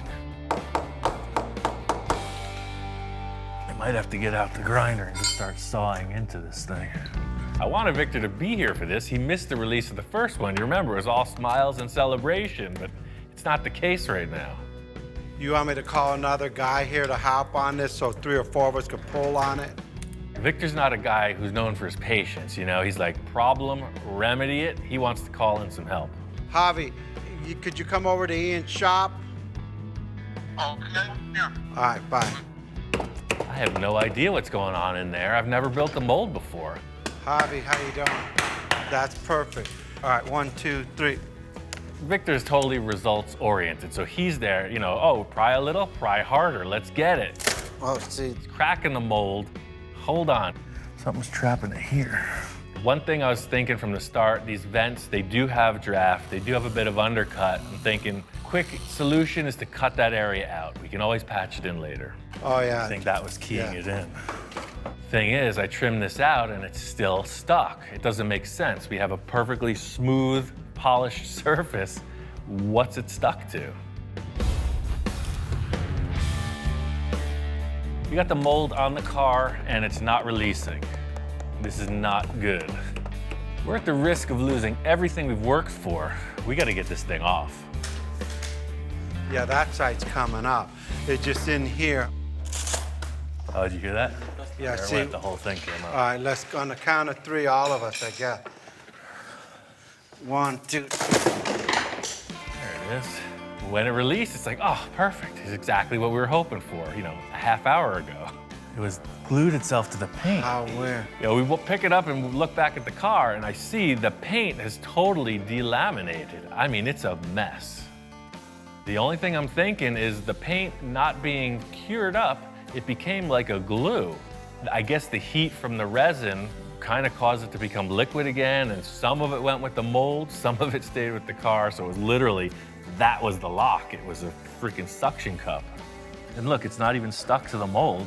It just came along for the ride. So the mold is in perfect shape. Getting this one piece released, the alarm bells start to go off. This is a problem over the whole car. This isn't unique to this panel. Let's break everything right now. Second piece comes off. You know, I'm multifaceted, I'm back in the salesman's role, and I'm like, no, don't look over there. This is what you're looking at, and the mold is good. Piece of cake. Might not be the prettiest, but hey, I know we got what we needed out of this. I think we made it. It was a little sloppy. We got it. Next, we got to get the roof section off, but it's as stuck as the rest. There it is. All right. Getting the roof off was a huge thing. Now I just want to work through the rest of the car. My idea with the mold being in 5 pieces, 3 in the front come off independently. I just want to get to these rear portions. This is the biggest panel in the car. These 2 rear quarters, they go literally from the rear license plate right up to the front tire. I hope it releases. Thing is, I'm in the thick of it, literally. I thought it was gonna be, oh, we put it on and we take it off, and that's not the case. This is a stumbling, messy dance. All right, that's the way it's supposed to work. We're getting results. We're not out of the woods yet. I just got 1 more rear panel to go, and then we can see if this mold is actually gonna work.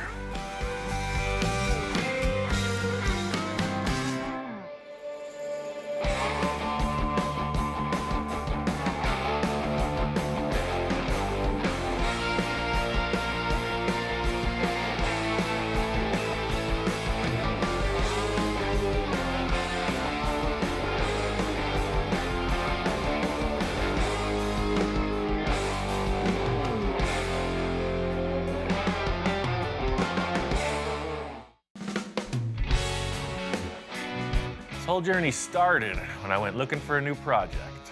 I was looking for something I could really dig my teeth into, you know, push the boundaries, and then Victor called.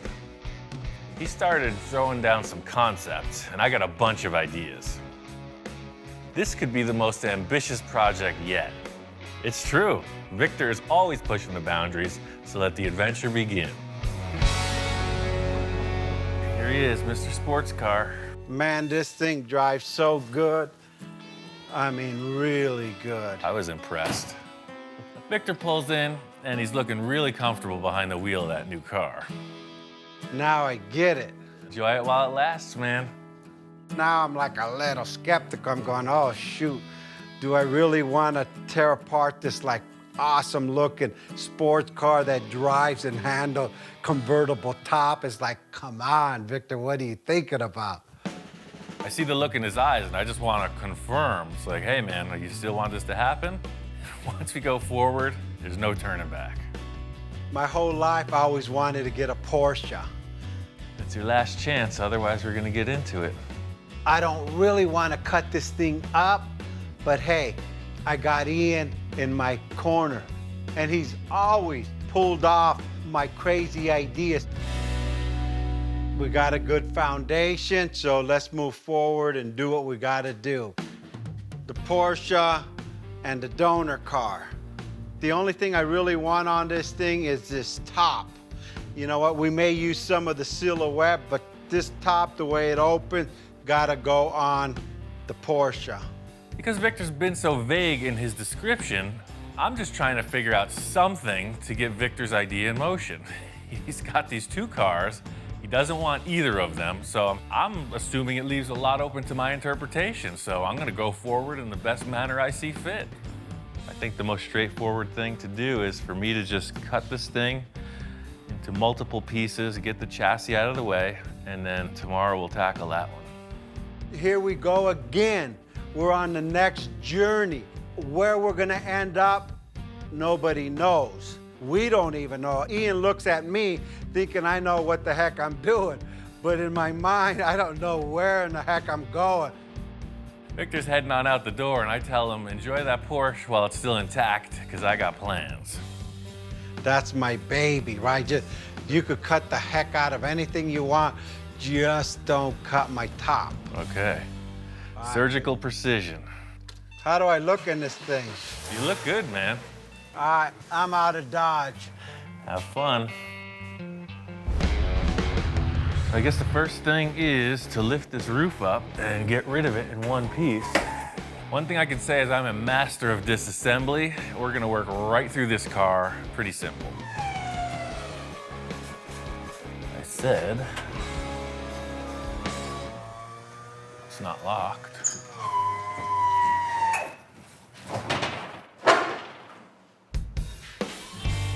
The one thing that was the sure thing, you know, the main wish on the list, doesn't work. No good. Nothing. It's not even budging.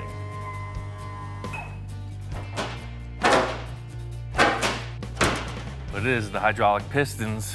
They're hydraulic. So as you try to lift it, there's no way to lift it. They're sealed shut. That's a super sketchy aspect of the design. You could see what happened. This car failed and somebody got locked inside. And that's why that window's kicked out. Guaranteed. The way this roof opens is it's a hydraulic unit, so you cannot just lift it up. There's oil inside it and it's non-compressible. So if the motor doesn't lift it, you don't lift it. So what they did was they filled it with oil. It worked for 10 minutes. They sold it to Victor. Perfect case scenario, you know, starting off on a fresh new foot here, and of course nothing works. Therein lies the design flaw in the Sterling kit car. We just figured it out.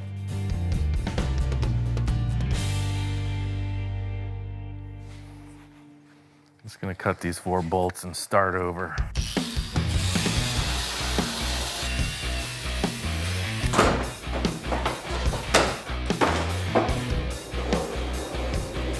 The thing I was hoping to do is just retain these hydraulic hinges.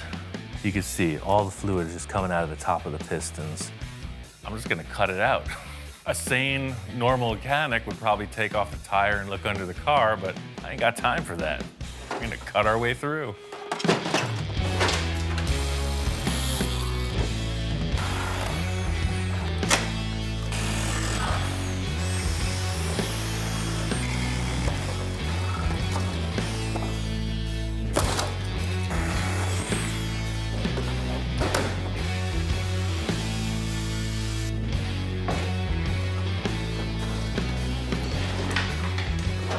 Ugly body's out of the way. There's the pot of gold at the end of the kit car. It's a Volkswagen chassis. Perfect running vehicle.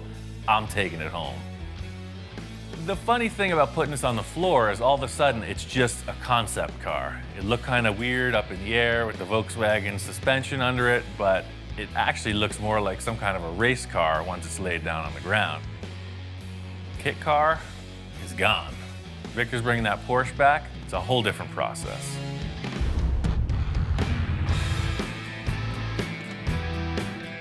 Back early. Wow, dude, you cut that thing apart. I don't know, something doesn't feel right here. Can I put this top back on there again? Just to see if we haven't lost anything? Victor's kind of got a one-track mind. I don't know if anyone's ever loved the Sterling roof as much as him. So, it's like, you know, you can do anything now. Now it feels right because you could kind of see my flavor's back. Right. The number one thing I found out is that hydraulic unit is bunk. What happened was they filled it with oil. You were able to lift it 5 times and then it failed. So that either needs to be rebuilt or replaced entirely. I'm not concerned about the hydraulic. I was concerned that he's gonna cut my roof. You never know with Ian. So this thing's apart. I'm ready to get into the old Porsche, man. I got a couple ideas on that. I'll just take it all apart. By the time you come back tomorrow, this thing will be bare bones, ready for construction. But remember, one wrong cut of a wire, it won't turn on, it won't go. This thing has sensors everywhere. I know, that's what I was reading about online. I did my research. I know how to take it apart without messing up with the computer. I'm on board. Let's do what you gotta do. Might be a little painful to see it break apart. Like, really painful. You know how many people are gonna be pissed off at you, not me, people. He did it, I just watched. This is the part where some people flinch, but just like the surgeon in the operating room, you know, sometimes you just don't want to see it, but you want to get fixed. All right, man. I'll start taking it apart. Talk to you later. I'll just... Don't be nervous. I got this. You know, I have complete faith in Ian, I guess. So first things first is to disconnect the battery and unbolt everything I can. This is the white glove tech disassembly. What Victor doesn't know is this is a lot like a Volkswagen, just a little more high tech. The whole idea is to retain the complete drivetrain down to every last wire that the computer has a sensor for. All of this stuff is critical if this is going to pass emissions and if it's going to run properly. If you ever tried to take a door off, say, a 55 Oldsmobile, this is a totally different game. I'm not planning on using any of these body panels, but I'm also not going to beat them up. They're really nice. If we do have to retain something, we could just grab them and reuse it. Look how much stuff is hanging out beneath the fenders. Looks like a freaking Robotron or something. You can see how much room there is in the front of this car, which is perfect for the low nose profile we want to get in the end result. The OG is in the house. It's not my house, but we're still doing our same old thing. He's inspecting, he's checking stuff out, and I'm busy working as usual. What do you think? Like next level. I mean, we haven't done anything like this before. I don't think this dog is much into imports. You know, he likes the old school hot rods, customs. This is kind of a first. It's new territory. I'm guessing he's gonna warm up to it. I knew that everything from the doors forward was gonna unbolt. It came apart no problem. The back is a different story. I don't know what we're getting into. No turning back now. Waiting my whole life to do this.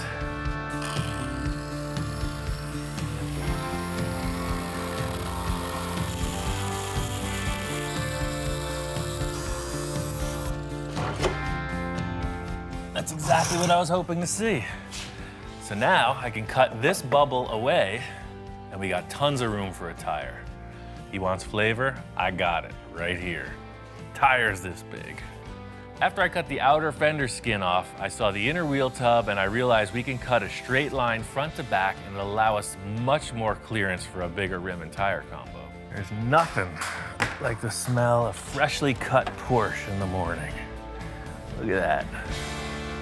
One last thing that's in the way, and I know we're not gonna need it, is the windshield.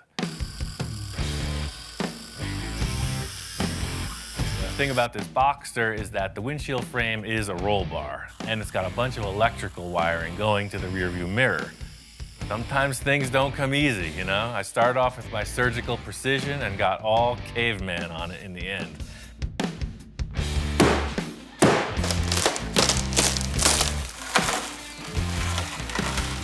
I love the choice Victor made with this Boxster. As a concept car, it's ideal. The fact that it's a convertible, all the structure's still there. That's a huge plus for a kit car scenario. If you cut the roof off a regular hardtop car, it gets flexible. It's a perfect base. It's a nice car. Glad to have destroyed it. No turning back now.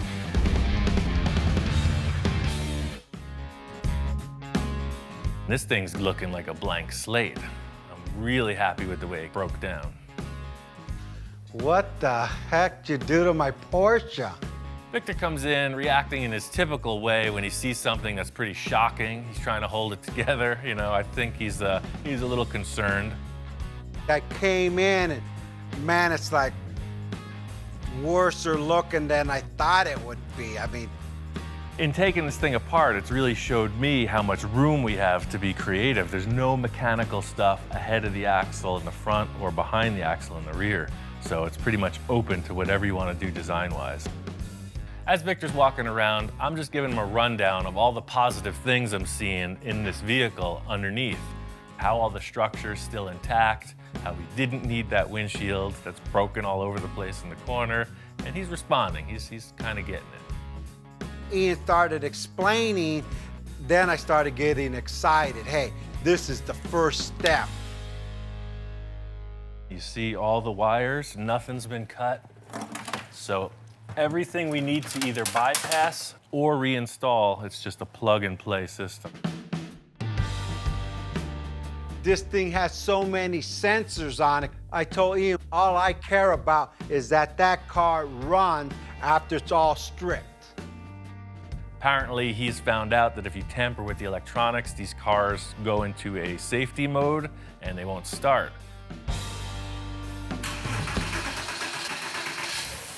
Yeah. Everything is the same. Awesome, man. That's awesome. Like butter. That's why I took it apart this way. Hook the battery up, it runs. I think it's gonna be a good go-kart, man. Victor's become pretty attached to this car, and just seeing that it ran, you know, he wanted to hop in once more. No rear view mirror. Nothing. Nothing in your way.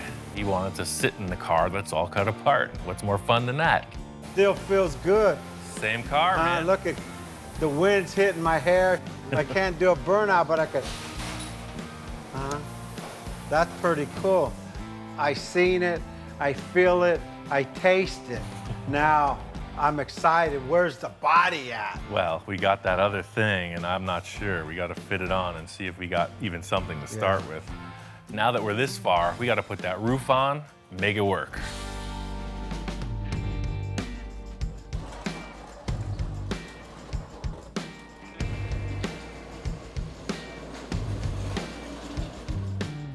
I mean, just to realize some form of an idea to hack two cars apart is a pretty big investment on your part. I hope something here is going to work. I gotta cross my fingers. 1, 2, I need more luck. 3, 4, 5, 6. Okay, let's go for it, man. The thing that I was mainly concerned with from the start is how wide that dashboard is. That actually fits. Wow. What the heck?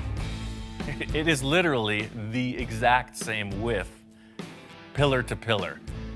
The dashboard totally fits in there. That's ridiculous. That's my roof.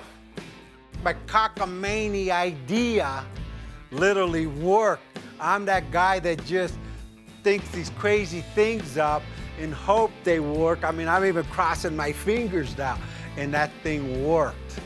I think you rolled the dice and came up pretty good. Just seeing that this roof fits, I mean, that kind of makes me fearless at this point. I was very apprehensive, but I could see how your brain's working, you know? We could do anything. I mean, hey, now it's simple. We just got to design the whole car. The crazy thing is a lot of people might wonder what the heck we're so excited about, but you know, for me, it's the initial 2 days of mock-up, and that's what this proved, is that the concept is solid. You know, the whole car did have to get taken apart just so we could see this.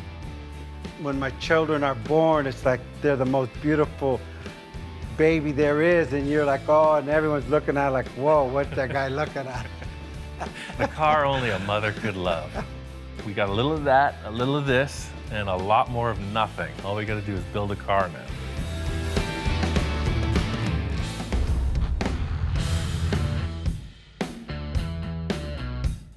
Out here in Pasadena, the Art Center College of Design, their annual car show.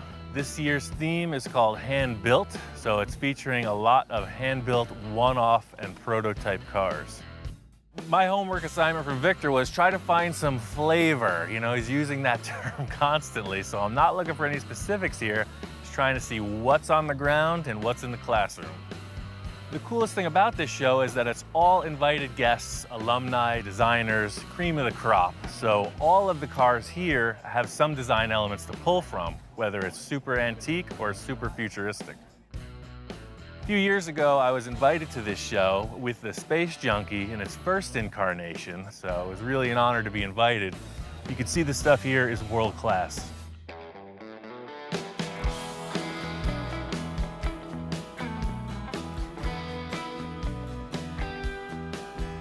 They got a lot of really expensive exotic cars here. I was looking at this McLaren mostly because it has a side vent profile that mimics what Victor and I were discussing. There's also a lot of stuff that I can't even pronounce. Carbon fiber, one-off prototype supercar stuff. This McLaren has a door that opens by a wave of your hand. I don't know how it works. A heat sensor? It's like the magic touch, look at that. Yes. Super cool. Some of the things I was really paying attention to were the side vents, the exhaust placement, all the different features on these supercars. This would be a pretty interesting design for Victor's windshield, where the center comes through like that. I love these little fins coming off too. You don't see that. Same thing, all these cars, they have that divot in here and then flat. Some of them you see the engine, some of them you don't. All of these artistic things you're seeing are also for function. Tons of air vents, streamlined, just everything about them is about making the car fast and efficient. There's one bluish black car, all hand-laid carbon fiber. The exhaust is incredible, the interior is unreal. It looks like a video game rendering, but in 3 dimensions. It's like looking at any artist's work. They go through this phase or that phase, you see the work progress. When you look at the early cars, you see how it's evolved into what's going down the road today. So you can see how they're kind of dated. You know, the more modern ones are way more radical than these. Same thing with this one. That's the crazy thing. When you see the super modern stuff, if you didn't know the history, you wouldn't be able to identify them just by the look. But after studying it for a bit, they're pretty easy to pick out. You know what brand's what when you're looking at certain aspects of the vehicle. Walking through the center of the show, this is where they have all of the hand-built, one-off vehicles. A lot of aluminum bodies, just really incredible design and fabrication skill. I think this is freaking great, man. We're looking at this aluminum body that was made in the 50s or 60s. Very simple craftsmanship and tooling, and the result is like world-class finish. This guy knows his work for sure. This car's in bare metal, no filler, you can't see any seams, and there doesn't appear to be any waves in the panel work.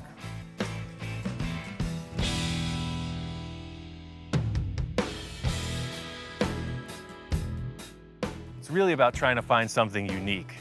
I'm looking for the oddball. There's this 1936 Scarab. It's like a minivan from the past.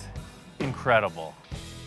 The thing I love about the 30s cars is the Art Deco stuff. This is totally inspired by some kind of an insect. You see the beetle on the front, the way this all opens up.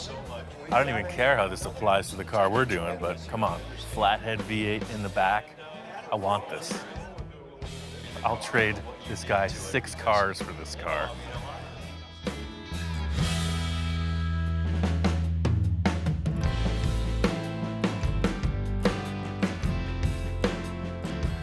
Walking through the classrooms here, you can see they are heavy on theory. Sketching, illustration, the whole deal. It's all about ideas. The Art Center is all about the new young talent, and I'm kind of scamming in a little on that. Checking out the classrooms, looking around, see what all the hot young designers are up to. It's really about trying to find something unique. I want something that's completely unidentifiable and like hypnotizing. I'm really charged up. I got a million ideas. I took a bunch of pictures I want to share with Victor. I think we're ready to get started on this build.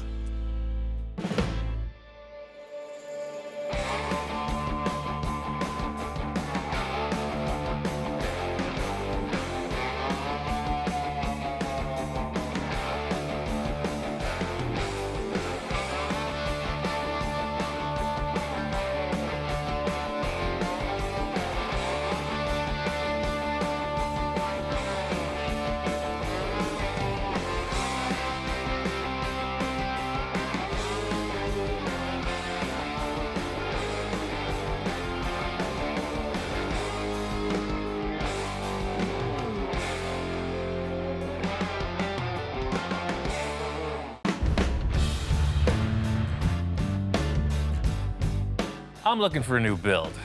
A lot of the projects we've done in the past have been in a 1 or 2 month time frame. I'm really trying to do something that can expand on the process and go into uncharted territory.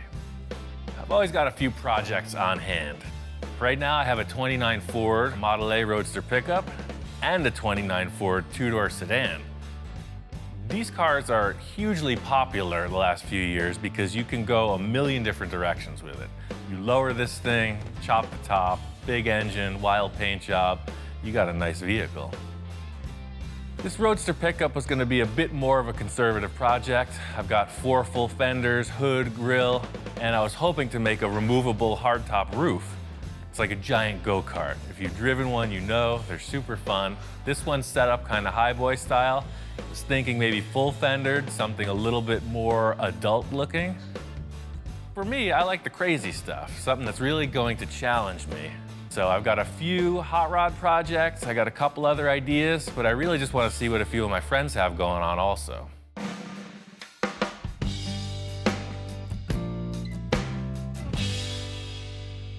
I put a few calls out, and the first guy to respond was my friend Bill.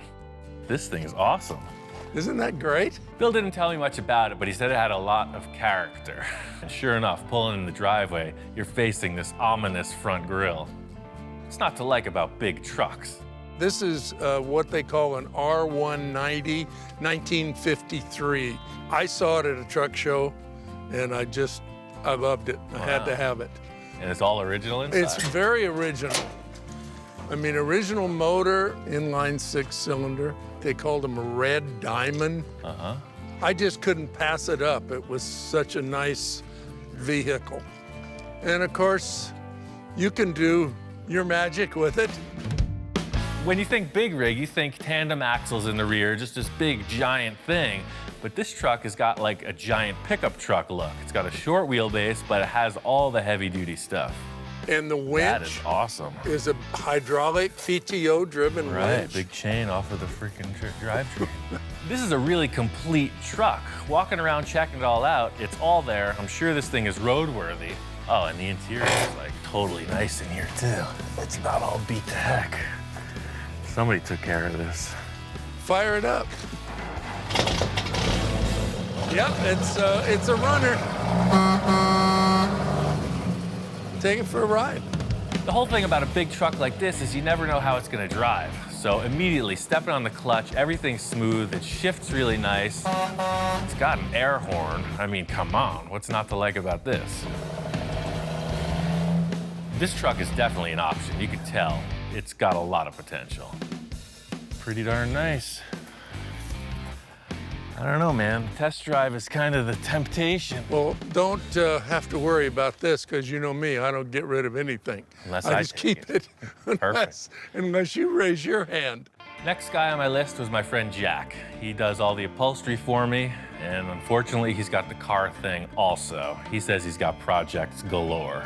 Hey, Jack. Ian, how you doing? I'm ready for a new project. What do you got? Well, I got a few items here. No, I've been I looking got this at 65 Rivi. Uh-huh. It's been sitting here for a while. Yeah, I love these cars. Jack is one of my clients that is not afraid to do the radical stuff. We proved that with his last project. I knew he had this Riviera. The sky's the limit with these cars. And we put a LS1 in it, Oh, cool. and I rolled a pan on the bottom here. I was just kind of making it a mild custom. It's got a great line. Especially, I love the rear quarter panels and the way the C-pillars come into them. He says this one's game. He's ready to rock on it, so we'll check it out and see what he's got. And 54 Chevy. Two-door hardtop. Right on.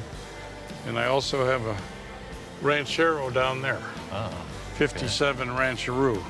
I've got 3 projects. right. And no, I don't have enough time. So if you want to take one of these and do it, it'd be fine. Well, I've got a lot of ideas for this and that Riviera for sure. My one main wish for this next project is something that I can really spend a lot of time on the fabrication aspect of things and the creative portion of it. Instead of just trying to pick one idea and run with it, I really want to develop something awesome. One of my other clients who got back to me right away was my friend Victor. He was kind of vague. He wasn't telling me what he wanted to do. He said, hey, meet me at this car show. Let's talk about a few things.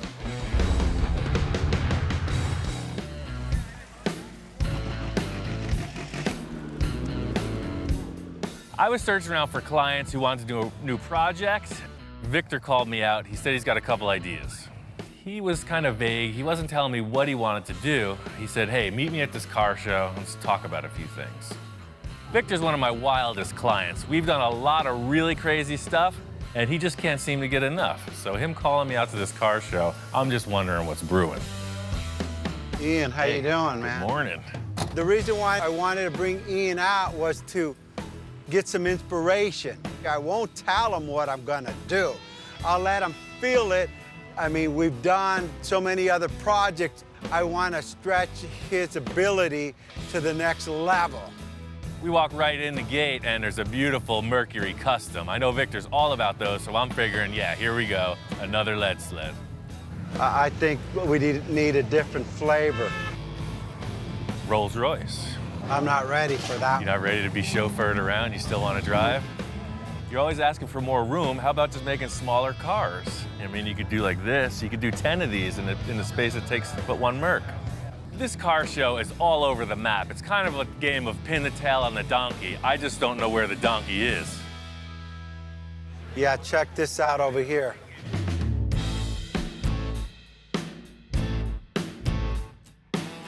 These things are crazy, man. I've seen them, but I've never really paid much attention to it. But the more you're pointing them out, it's pretty amazing. Look at the way the fender line, and then you have the huge negative cavity where the air intake is. And as we started talking, everything fell in line. He started to become impressed with all these supercars. Hey, look at these vents. Hey, look at this. Look at the engines. Look at the way they flow. No, now I'm starting to get the idea of what you're talking about. All these styling elements will somehow translate it into that Volkswagen over there. It's perfect. This is what I'm talking about. It's your classic VW. And if you want to do some kind of an awesome styling exercise, the Volkswagen platform is ideal for that. And the engine, I mean, listen to it. It's got that iconic sound. Yeah, no, that is, but I'm out. I'm all on board, and Victor's like, no, that's not what I'm thinking. It's punk rock, man. I'm out. That's my flavor. I want that stealth. Victor always describes himself as that old school lowrider guy, right? He's got the Mercs, he's got a lot of cool 50s, 60s customs. Then he's telling me his wife has got some idea for this stealth vehicle. First of all, my wife said, honey, why don't you build a stealth? And I'm going, stealth, stealth. You know, the stealth bomber? I go, that's interesting. As I start to look at these supercar, Ferrari, Lamborghini, they have such a stance and a look that's just amazing. When they're standing there, it looks like they're going 100 miles an hour. Victor brings me over to the Batmobile, the iconic 60s show car, and he's telling me this wild design, this anything goes mentality is really where we're going with this next project. This car has inspired so many people to do custom build. This is why we're here, because of this man right here. Sure, right? No doubt about it, yeah. And if he could do this, we could do what we want to accomplish also. It's a little relief to come to the Batmobile because I know it's a hand-built, it's a custom-crafted vehicle. We talked about Barris, we talked about inspiration, we talked about the fabrication, what it takes to do it. And I said, Ian, anything is possible. Victor's got these crazy ideas of some kind of an exotic sports car. I have no concept of this type of vehicle, so it's a path in a whole new direction. This is the flavor, man. That's something that you were meant to build your entire life, man. That's it. All led up to this. It all led up to the finally arrived. I never want to be stagnant, you know? I'm always looking for the next thing, the next hurdle to jump, and I think Victor's setting it up big. Victor brought me out here to his nursery. He says he's got a car he wants me to check out. The heck is this thing? Yeah, I got this at a junkyard. Oh, perfect starting point. You never know what we're getting into with this guy, but pulling up on it, I can see it's got a really low profile in the nose. I don't know what it is. Check this out.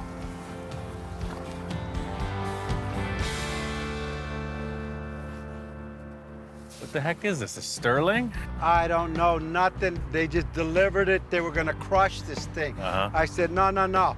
This is our starting point. No, we're building a world-class show car. We need this ugly duckling from the junkyard. I get it. Yes. Perfect. That's your MO. Everything you've done has been a pile of doo-doo, comes out to a pile of diamonds, right? Doo-doo diamonds, baby. That's what we do here. It's a kit car from the 70s. It's not exactly a Lamborghini. I think this thing was going to the junkyard for a reason. Well, that's Where's what the it- rest of it? Shoot, I better plead my case here. So I said, hey, Ian, check this out. The main reason why I want this car is for the roof. Oh, right, yeah, I've seen these before. I know exactly what this thing is. The main thing that Victor's talking about is how this roof opens and closes. It was disconnected, he wants to try it out. He's saying that that's the #1 selling point of this whole concept. I bolted the roof on, hooked the battery up to it, and who knows, let's see if it works. Well, I guess fire it up. Let's do it. Yeah. Yeah, huh? Now that's what I'm talking about. Totally works. That's smooth, too. Yeah. Yeah, baby. That's freaking cool. Yeah, then you get in. This is the coolest, ugliest car I've ever seen. See? Yeah, look at that flavor. I mean, look at that thing. That's cool, man. Supercar. I mean, the rest of it's irrelevant. That's what I wanted. The Right. rest of the car means nothing. As long as we got this part working, we design around that and we got it.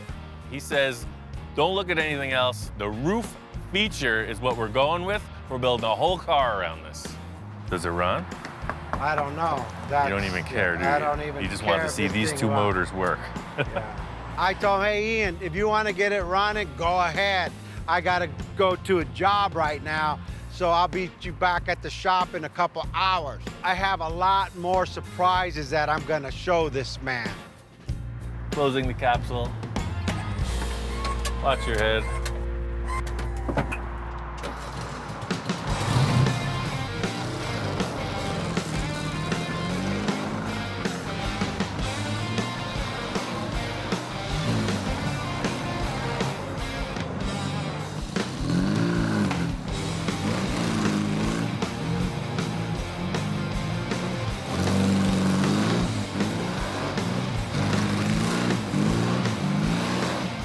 It moves around pretty good, but supercar it is not. I can't wait to get it back to Victor and see what he's got planned. I'm really not sure where Victor's going with this whole concept, but he's happy with the way the roof functions. You know, I just wanted to get it to his shop and discuss it further, find out what's really happening. Hey, Ian, you beat me back to the shop, Dude, man. I got this thing running. I drove it all the way here. Everything about it works. The roof opens. It's all about just changing the look of this thing. I'm glad to see you got it running, but I'm not really concerned with that. Let me show you what I'm thinking. Remember, I don't want a kit car, and I don't want a Sterling, and I don't want a Volkswagen. I don't like anything in the front end of this thing. Nothing. Me either. We're looking at the front of the car, and he's like, I don't like any of it. We're gonna delete this. He comes around to the back. He says, I don't like any of it. We're gonna delete that. He's looking at the sides. We're gonna get rid of most of this, and we're gonna enhance everything, which is a pretty vague description. I hear you, man. All we gotta do is change everything. Typical story. I got a lot of ideas, but I don't want to really spit them all out or tell them to him, because I want some of his input too. Remember, we're building a supercar. We're not building a 50s custom one-off, one-of-a-kind, That's the what most I love awesome about car this, out right? there. Yeah. With all the other stuff I considered, that's why I was hooked on your idea at the car show, because, you know, it's kind of like what we're doing with the customs. There's no rules. It's just a different shaped car. I was a bit skeptical when we pulled the cover off of this, being that it's a fiberglass kit car, but, you know, performance vehicles are super strong, super lightweight, and this really is right in that direction. But fiberglass, I know this is sturdy. I mean, is that supercar material? Well, think about it. Everybody who's done these concept cars works with this. Even modern Corvettes are some kind of a composite, and that's why they use these types of That's materials. We haven't built any cars out of fiberglass, and I think it's a really good challenge. It's unlike anything I've ever done. I think it's gonna be cool. And Ian, you know, sometimes I change my mind. You can pretty much upgrade everything on this kit car, but it's never gonna handle like a high-end sports car. As far as sports car goes, you know, you have this VW Beetle, 4-wheel drum brakes, and about 50 horsepower, so it's not really a performer, but it does run darn good. This is kind of a weird thing that they just put this box here, but you get rid of that. I know we can hop this motor up and make it really fast, put a cool custom gas tank, and just open the whole back of the car up, man. Remember, we're building a supercar. Right. If we go to Super Show and we open this hood up and say, look at my motor, they're gonna laugh us to another country. And I'm not leaving this country. Yeah, perfect. This has potential to do whatever we want to do. It's an open canvas. And Ian keeps talking about, hey, we could do this cam and these headers and do a carburetor on this Volkswagen engine, and I couldn't take it anymore. I said, Ian, no more Volkswagen, it's a supercar, hang on. I pull out my phone and I said, just a moment. You know what? Let me make a phone call. Hang on a second. Victor's got people, so I don't know who he's calling, but he's on the phone. Hey, you think you come by the shop?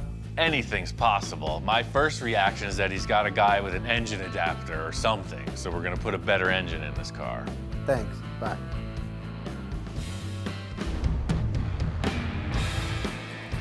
Check this out. Wow.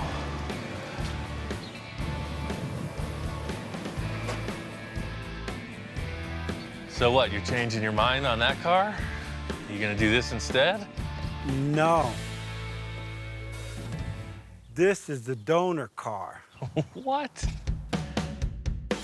I'm walking out and there's a nice Porsche Boxster pulling in. I figure the trunk is full of stuff for this vehicle in the garage. And Victor's like, no man, this is the stuff for the vehicle in the garage.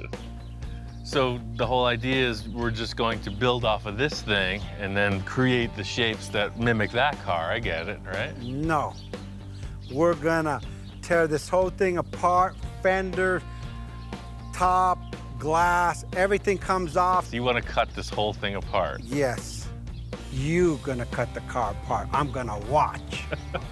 I'm committed, even though I'm getting pressure from every end. Even Ian's kind of like, hey, you like crazy?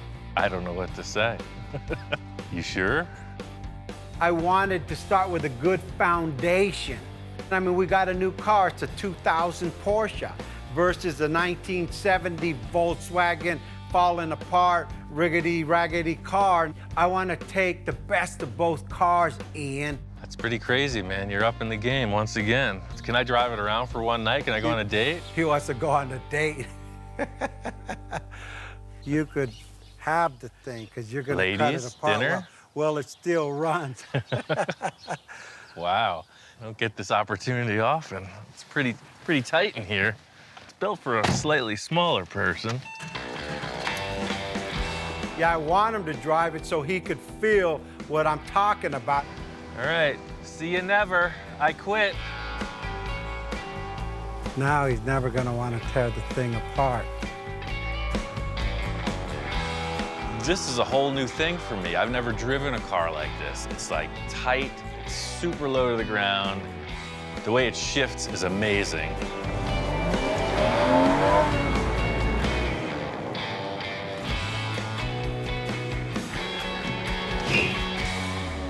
Man, this thing is fun. So what do you think, man? It's like a video game. It's like you don't even feel the car, it just performs. Are you saying we're gonna do this instead of that, or what? No. So you bought two cars and you don't want either of them. You can try to make something you do I don't want a Porsche, and I don't want a Sterling Volkswagen. I see the potential in both of these. I mean, there's good and bad in each of them. You know, it's just like, I thought we were building a piece of junky car there, and then you show up with this thing, so I'm a little confused. Okay, I'm confused too, but our goal is to put this car on this car and take this car apart and build ourselves a supercar that doesn't exist.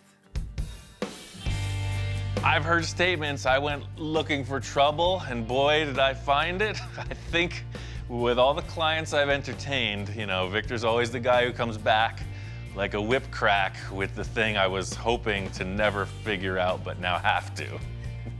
We built things that didn't even exist. Hey, you even made me furniture. Yeah. So why can't you make that into this and this into that, or vice versa, or up and down all around? Does that clarify it, or do you want perfect. plans now? Crystal clear. Yeah, it's perfect. The main thing I'm understanding in Victor's mission statement here is that he wants it to act like a Porsche, have the flavor of some kind of a sterling sports car roof opening thing, and be completely unique and world class and the best thing anyone's ever seen. So it's a pretty short order. I think we should handle this perfectly. I think it's gonna be okay.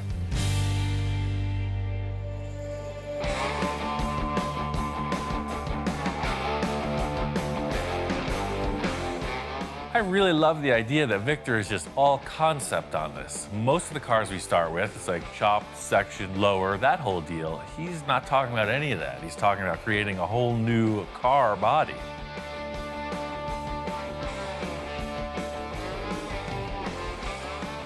You know, I'm stuck in the 50s concept, mercury cut, chop, bubble, all this. And now, you know, because of my wife, she brought it up. Can you build a stealth car? You guys could build everything out. And you brag that you and Ian can achieve anything. Why don't you build a stealth car? And I said, holy moly, here it goes. I'm both intimidated and excited. This is pretty high-end stuff in my world, and there ain't nothing to it but to do it. We'll figure it out as we go.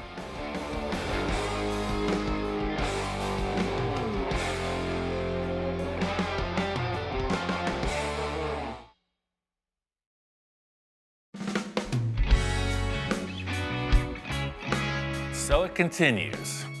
We're still in the early stages of this project, but we've committed to making a fiberglass mold of the body once it's finished. But in the meantime, we can build the car out of anything. We're creating things as we go, changing things on the fly. It's definitely unusual, but I have a few ideas on how to pull it off.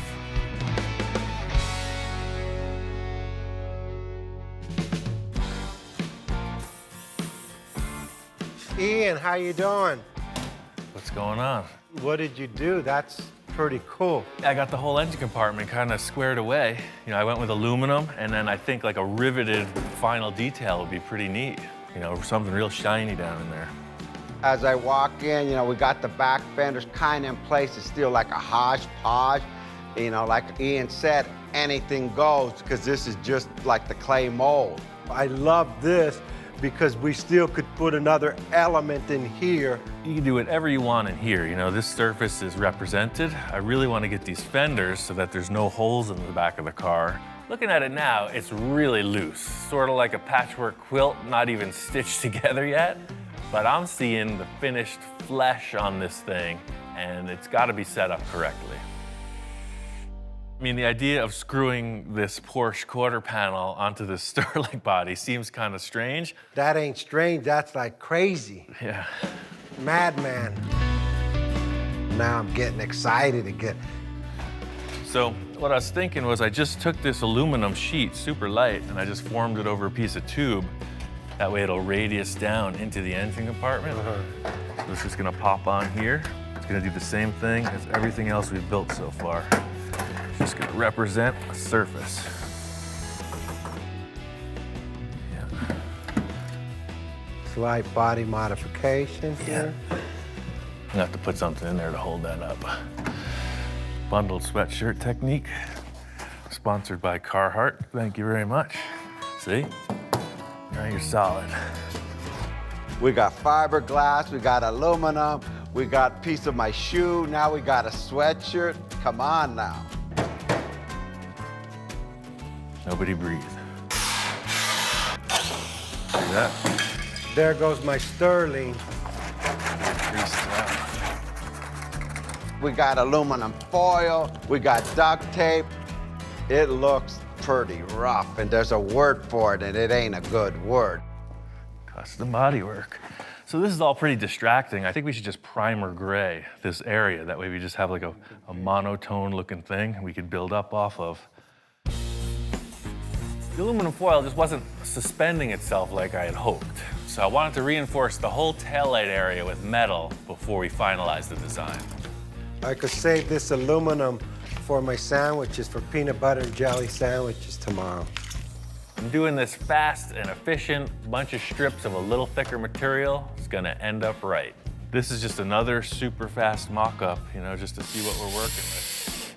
By getting the go sign from that foil thing, you know, it's just a little bit rounder surface. I really just want to get rid of the rest of that sterling in the rear quarter. The vents I know I don't want to see, so I'm going to fit in some panels there just to get this thing so there's no holes in the back of the car. Well, just spray that gray, see what we come up with. Stand back on it now. Let's take a good whiff of those paint fumes and start to dream. Man, I just go, that's like more like it. See, that totally changes the whole thing. Now you're not looking at all these panels. You just kind of blur your eyes a little bit, and you got a fender, man. Ian's gonna do the other side the same, and I can't wait to see it after it's all put together. Everything that's happening here is pure sculpting. If you look at a sculptor, they start with an armature, and they keep adding and adding whatever it takes to bring to the surface. I know it's gotta be refined, but we need to get there somehow.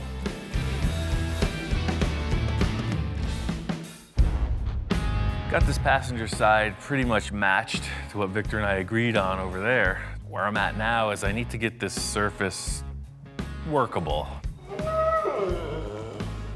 What are you crying about? It's like the freaking pitcher walking up to the catcher in a baseball game. It's like a whole thing going on here. He says it's time to put the fiberglass on. Can't make any calls until we see that surface represented. This primer coat was purely visual, just to get all the different colors out of the way. I gotta sand through, get the majority of these screw heads off, and then I'm just gonna lay a couple sheets of fiberglass over this work we did, just to give it a little more strength. Right now there's stuff all over the place, different heights, different materials. The fiberglass is gonna glue it all together and make a nice surface to work off.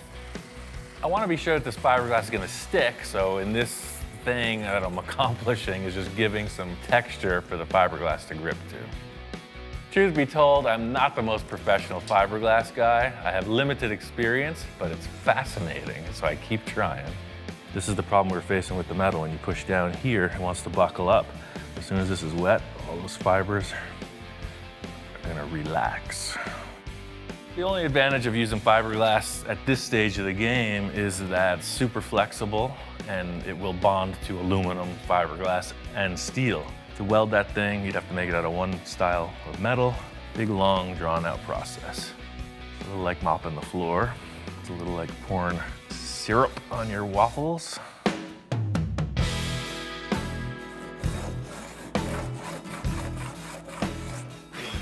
I laid up that fiberglass, it's set just fine. I put a quick skim of body filler on and cut it back just to see what our heights were. And I could see already, this taillight mock-up we did is gonna be way low. What I have here is this is the hip of the fender coming down, and the Porsche naturally dips way down into the taillight. I'm gonna just fiberglass right over these, and we're gonna have to cut new taillight holes. I feel good about this, you know? It's not just anybody who can throw a bunch of sheet metal screws and saran wrap and build a supercar, but watch me go. Everything looks so rough. I just want to get it looking more like a fender when Victor gets here. So this is less auto body tech and more fun body filler tech. Purely like icing on a cake. Fiberglass is hairy and scary. See, this stuff's a little bit smoother. As loose as it seems, I think it's starting to flesh out, and everybody's gonna understand why I went this way. The idea here is to just get these two fenders pretty close, get a good representation. You can see the rear of the car is fleshing out. It looks pretty freaking massive. Super wide, super low. I can't wait to show Victor.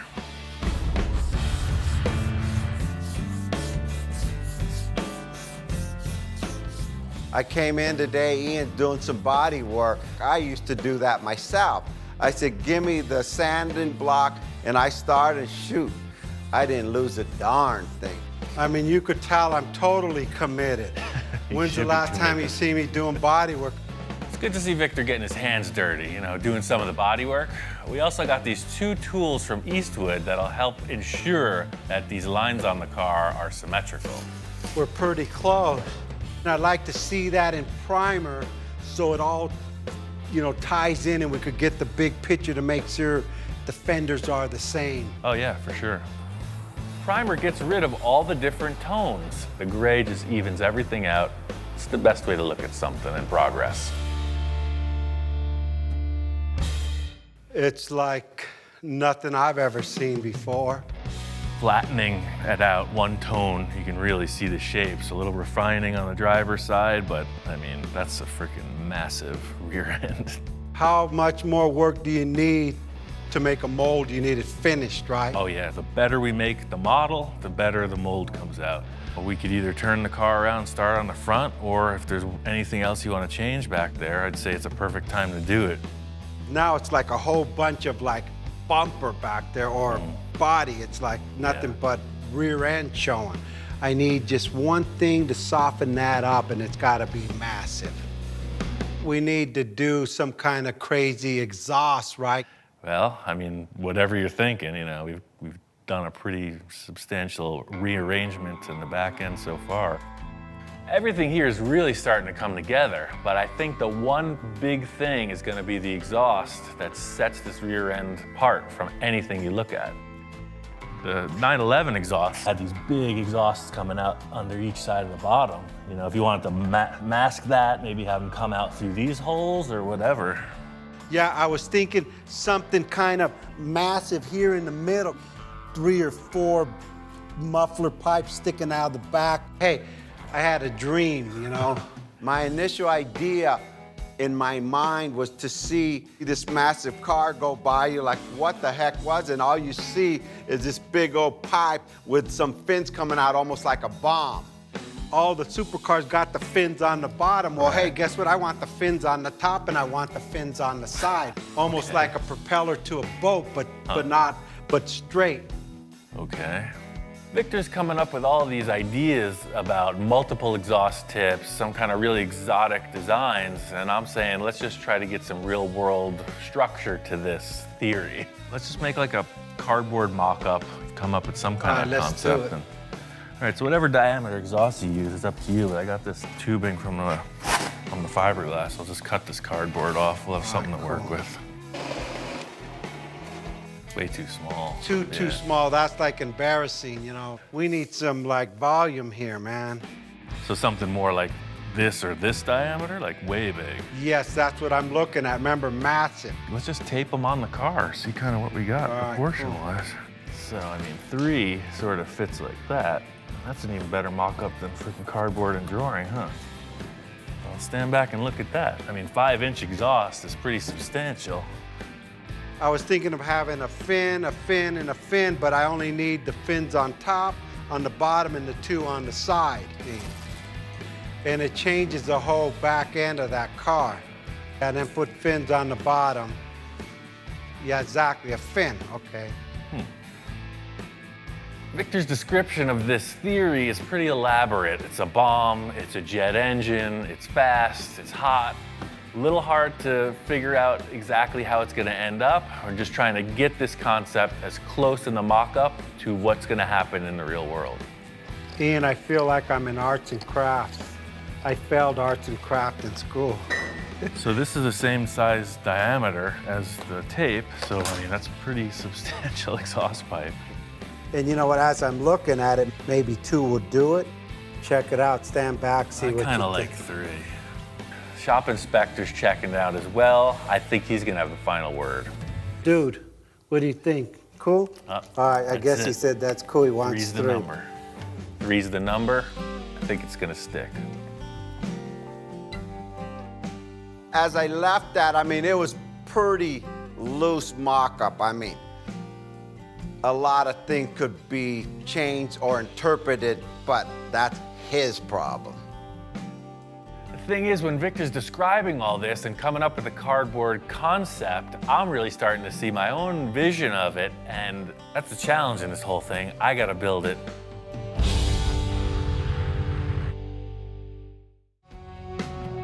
Hands down, this is a pretty loose mock-up. Victor and I decided on 3 exhaust ports with a series of fins. The rest is kind of up to me. So I got a bunch of scrap stuff from the metal supply. This is aluminum plate. It's half-inch thick. They just had all these squares in the remnants pile and a bunch of these cylinders. All I had to go off was this cardboard template and a couple rolls of tape, so you could see it's pretty darn near that. So these fins will be set up kind of crosshair style at 90-degree intervals, and then they'll all screw together. In a perfect world, I would have a lathe and a mill. I would probably set this in the mill on the slider deal and have lines perfectly parallel with each other. But I don't have a mill.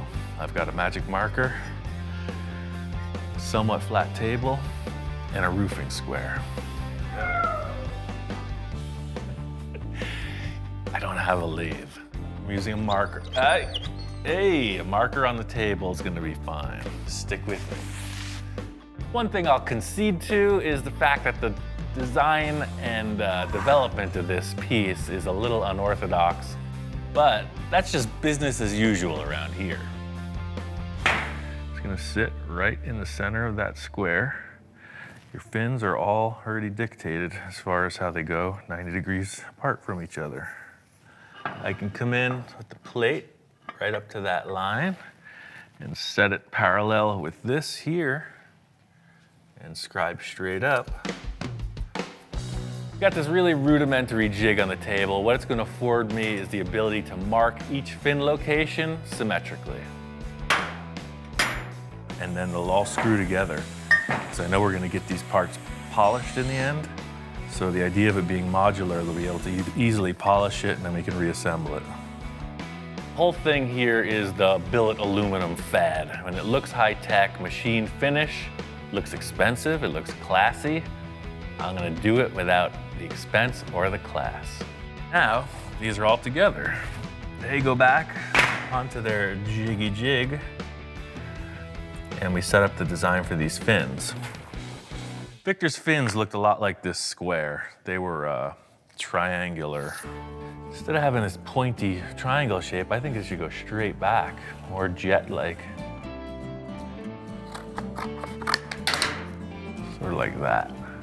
This is inside the car. Probably the majority of this is in the car. So really, all you're seeing is like that. This is a pretty big plate to cut.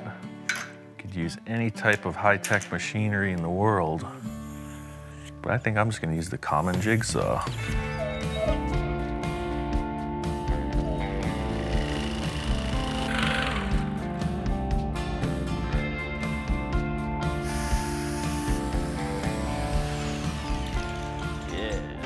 I mean, this looks good, but I want it to look great. I think I'm gonna take a router and then make a radiused edge on all this. The dog's head is spinning. I don't think he's convinced for one iota that this is gonna work. Hey, not too bad for a couple carpentry tools, huh? What do you think? That edge looks so cool, I'm gonna do the same to these tubes.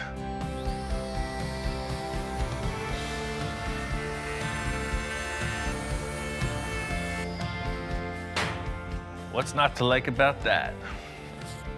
I was thinking that having these stacked together, it could be added to by just putting the spacer through here. And in effect, what that does is make it look like this fin travels right through and makes it look a little bit lighter. This thing is really starting to come together. I think the shop inspector is even starting to get convinced.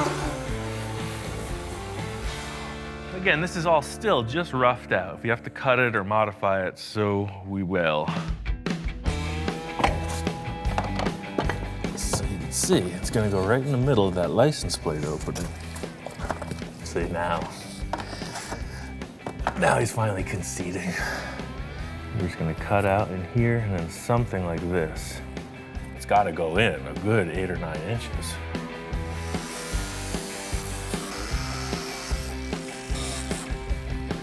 Aha! So the whole concept is these being the stock exhausts, We're gonna want something a little rowdier sounding, but we'll be able to work within the parameters of the stock exhaust setup, aiming right through here.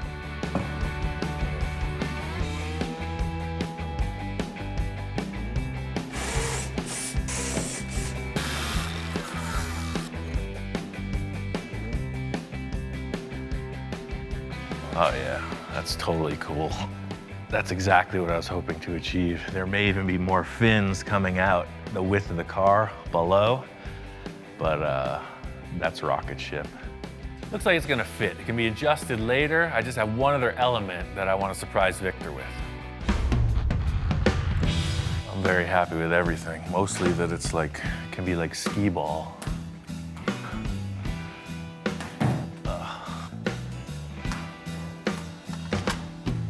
Ian, how's it going? Hey man, got that exhaust mocked up. That's rad, man. After I opened the door, I looked straight to the car. I know I say, wow, this was wow. That ain't what I give you when I left. Yeah, no, I made a few changes. Victor walks in and I can tell right away he's digging it. It's a far cry from a cardboard tube. And it's centered with the car and it gives it just enough bulk to give it like, look, I got the power behind me. He's thinking, hey, is that okay with you? What's he looking on the table for? What's there? Oh, the last thing we were doing when you walked in was these three. I forgot about them. Dude. So he just reminded me. Hey. So you know that intake you had over there in the other shop? I took 3 of the horns, the intake horns, and I made them fit the tubes here. These work as an additional element, like crosshairs. So they just go in like a key, right? You index it, you turn it, and they clip right in. What a difference. Dude, thanks. Dude, thanks. I almost forgot about that. That exhaust system is wicked. I mean, look at that. What we've achieved so far is pretty solid. The rear end's looking good. We haven't even considered the front of the car. So we're really just still in the clay model stage of this thing. You know, anything can happen with the taillights. The exhaust will go in on the final body. I think we should spin this car around and get on to the front. Again, we just finished. Right. I'm tired. Yeah, I know. You know, right away, Ian, hey, I'm slowing the build down. We're talking too much. He wants to get on the front, and I'm going, wow, well, let me absorb the back, Ian. Challenge is really making this thing match front, back, side to side. I think that if we get these 2 front fenders and some kind of a grille bumper represented, that'll give us the answers to the side pods and the roof line. Yeah, because that roof line's got to change, like, dramatically. Hey, you picked the Sterling, man, not me. So the same thing goes for the nose of this. You saw the process in the back. Anything you find, file cabinets, space helmets, you name it. Anything you want to put on the front, we just fiberglass over it, and that becomes the model. I thought I was lost in the back. I'm really lost in the front. I've got some ideas. I know Victor's head is spinning. What we achieved in the rear, I can't wait to transfer that energy into the nose of the car.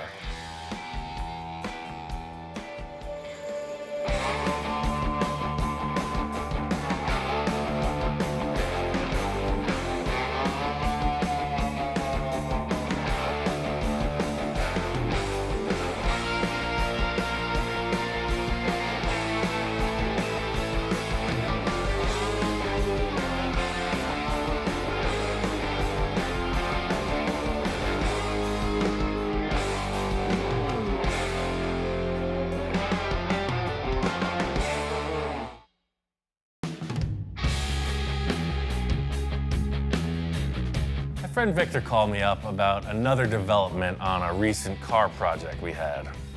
I said, hey, Ian, the Grand Nationals is coming up in the next couple months. It's one of the best shows in California. We need to get the T-Bird in there. He says, yeah, that's a good idea. Let's do that. Victor's been a client for a long time.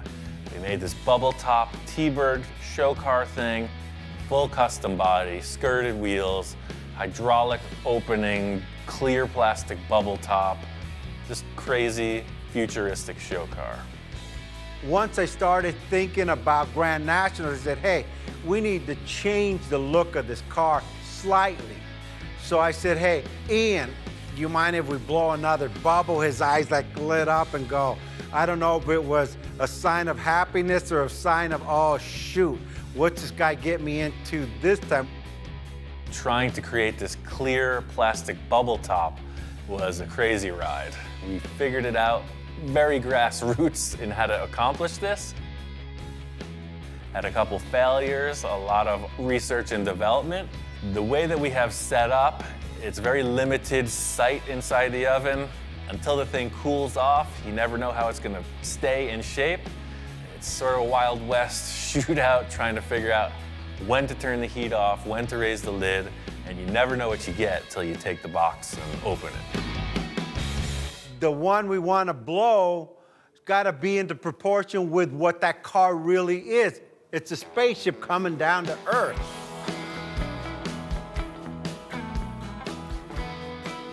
This is Victor's mode of operation. He just does this with all of his cars. It seems like he just continually refines these vehicles until maybe he's happy, and then refines them again. I know the car's going to get a lot of attention because it's unusual. They're going to go, why would this man do this to this car? And I'll just say, hey, well, Ian told me to do it. I'm really excited to get this thing to the level where he wants to show it. And hey, what's not to like about an awesome car show? I get over to Victor's and he's got the whole T-Bird torn apart. It's taken back down to primer and it's like Groundhog Day. It's like I'm revisiting ground we've already covered. Just like all my projects, I'm my worst critic. I mean, everyone thinks it's done, and I'll say it's done, but in my mind, what if? So there was a lot of what ifs on this car. My idea was lower in the front, bigger bubbles in the back. We got the classic setup. We got the barbecue grills, we got the wooden buck, and we got the box set up, just like we did the other bubbles. We're gonna blow one more bubble and try to refine it just a bit more. Practice leads to perfection. So we kind of revisited all our issues with the earlier model and stepped it up big time. Way more structure, new wood, stainless steel. Victor's bringing in his backhoe this time. You can see his game is in serious mode. None of these flimsy contraptions to lift the unit, full hydraulic power. It's on. At this point, all the preparation is prepared. Nothing to it but to do it. Light this thing and let's get it on. It's really hard to compare this to anything else. It really is more a leap of faith than any other contrived recipe. I know the scenario that goes on. You heat the plastic up and you get a shape, but none of them have come out the same, so I don't know how to dial this process in. I just know we get some kind of result every time. All right, everything's on low, box is shut. Victor's the main cheerleader in this event. He's convinced that it's gonna happen, but I'm trying to come up with a defined result. That's the real challenge. Are we ready to fire her up or what? And I said, well, let's go for it. And I mean, go, go, go, go, go. And he said, slow down. I said, no, Ian, we already know how you've already done 3 or 4. This one should go easy. Well, we got kind of a weird issue. Look how wrinkled up it's getting. You know, we rebuilt all this and insulated it so good. It's on low, and we're already at target temperature after 15 minutes. He's got his little heat measuring mechanism or device, you know, going all around. He goes, oh man, this thing's heating up too fast. This is where the alarm bells start to go off. When you change one thing, you change everything. We refined the whole unit, and now all the calibration is off. We're at 330. Sides, though, where we really want it to come up are only at 320. So the center of it's definitely hot, but the sides aren't. Well, we're not getting consistent heat. The back is 20 degrees cooler than the front. We're just having inconsistent heating issues here. You know, one minute I feel like we're winning, the next minute we're failing. I'm adjusting the grills. I'm trying to adapt to the current conditions. Bottom line is the plastic is heated up. We got to do it right now. We got one last shot at this, so it has to be right. It seems to be doing what we want. All we gotta do now is pull it out and see. Oh!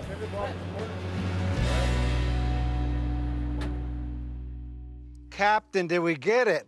We maximized our potential. Just leaving it up here for a few. I'm gonna let this thing cool down.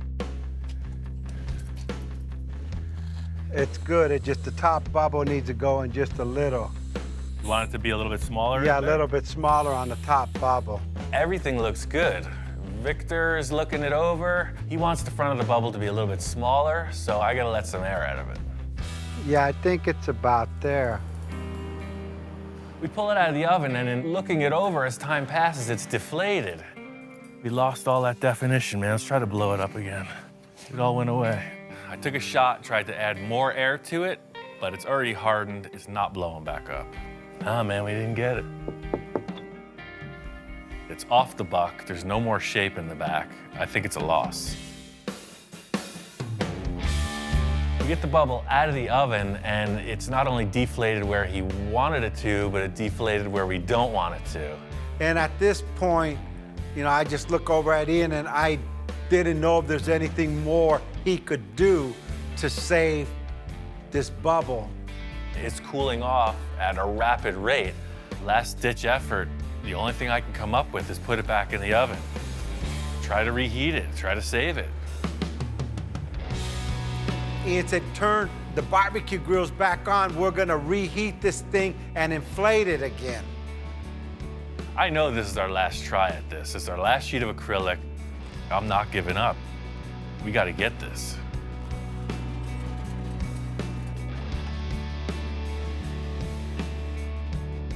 Victor's a great client because at times like this, he keeps his head together. Somebody might fall apart in a crisis situation.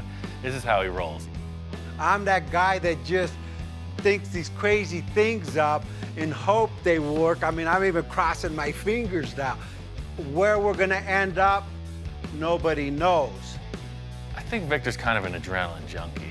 He just likes to go for it. I'm running around trying to get this thing heated evenly and then slowly let the air in.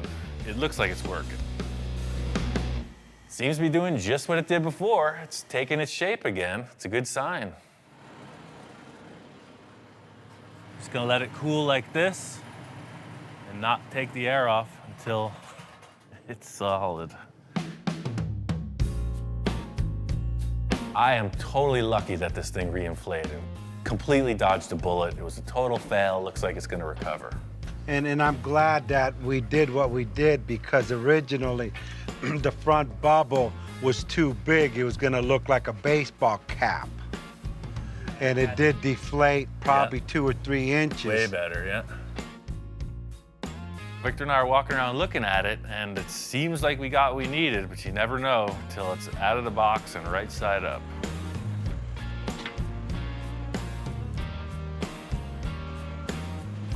Victor's got his measuring tape, getting all science on it. I'm not gonna be convinced till we see it on the car. It's like, what the hell is that? Hey, it's some kind of cocoon alien being coming down to Earth to visit Trump. Just like with the setup, there's a lot of tear down. Now let the thing cool, unbolt it, unscrew it from the backboard, trim it out before you can even see it in place. This is it. It's our last chance. It's this or nothing.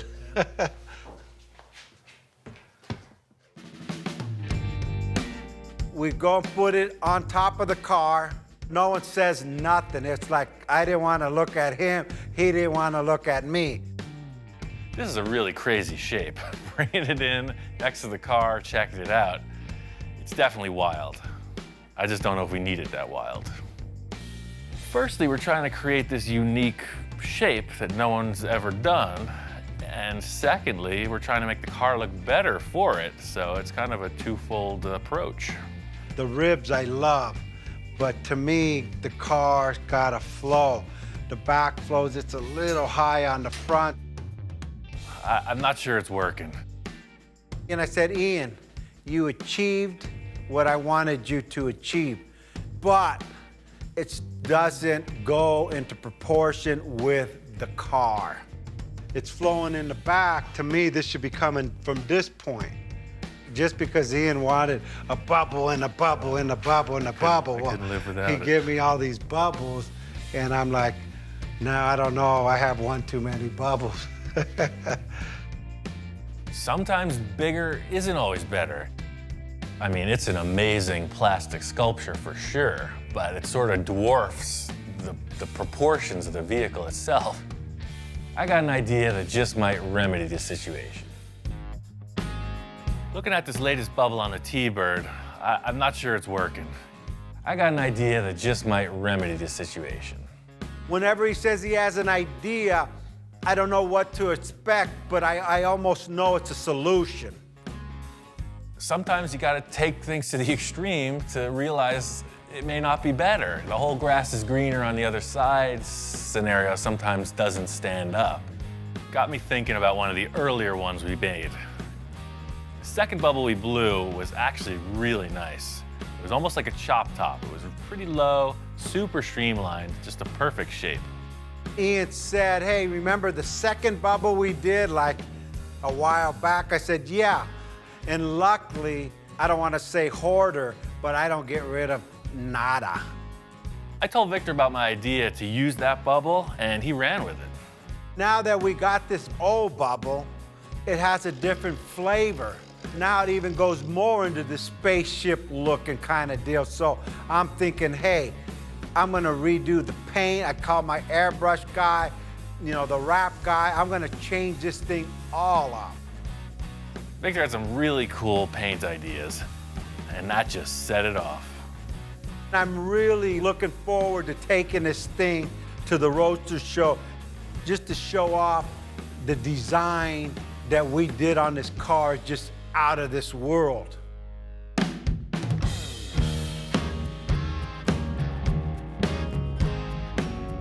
It's a 3-day event. Victor's gonna get here over the weekend. I wanted to get here right off the bat. As soon as the doors open, before it gets too crowded, I wanted to check this car out.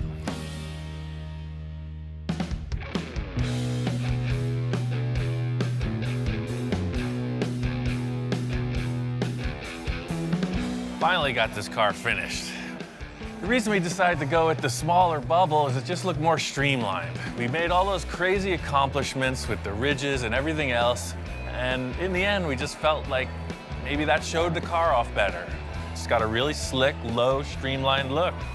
The show just opened. We got loaded in. People are on their way. I'm interested to see what the response is. The cool thing about this car show is everybody's here. A lot of old friends. Rich Evans, Gene Winfield, all the folks from the magazines, a lot of folks that watch the TV show. My friend Bill's even here. He's a client I'd worked with on a few projects in the past. He's checking out the bubble top and he's all questions. This looks different than when I saw it. Yeah, he keeps changing it. The main thing people are asking besides what is it is why the heck does it look so different from the prior build on the TV show? The answer is Victor. He's always changing his mind. I hate to say it, but Victor, you keep doing better. Well, that's the thing. He's never done with this thing, so. Looks great. For me, the choice in the bubble seals the deal. This car looks fast, standing still. Victor topped it off with this amazing graphic, the vinyl wrap, and then he candy clear coated over it. The car really looks 10 miles deep. Enough of this T-Bird. I mean, I've freaking labored over this thing for years. It's nice for me to see it complete. I'm here for the car show. I want to see what's fresh and new.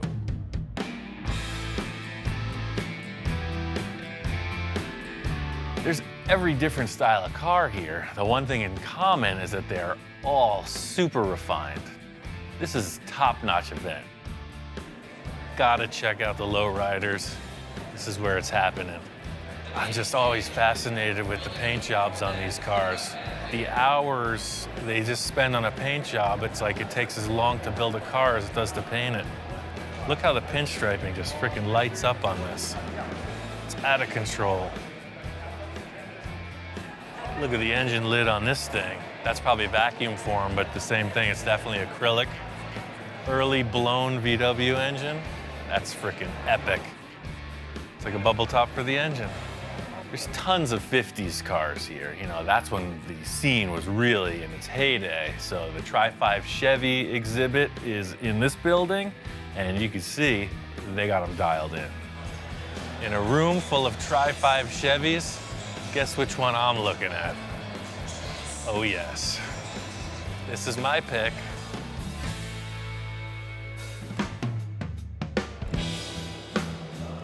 This is a car built by Gary Wales. I was introduced to him at the Pasadena Art Center show. If you don't know his name, look it up. He's incredible.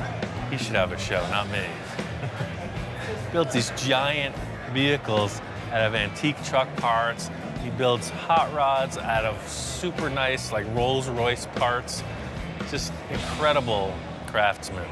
When I grow up, I want to be just like him.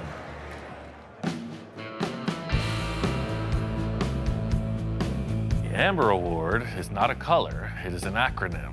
America's Most Beautiful Roadster. That's what the Amber stands for. And it's like the world-class, best of the best, most beautiful roadster. This room is all the Amber Award contenders, and if I had to pick one, this is my pick. Well, this thing is completely customized, every bit of it, but I like the fact that it doesn't try too hard to look expensive. It's easy to just get carried away with $1 million schemes, and this thing is just classy.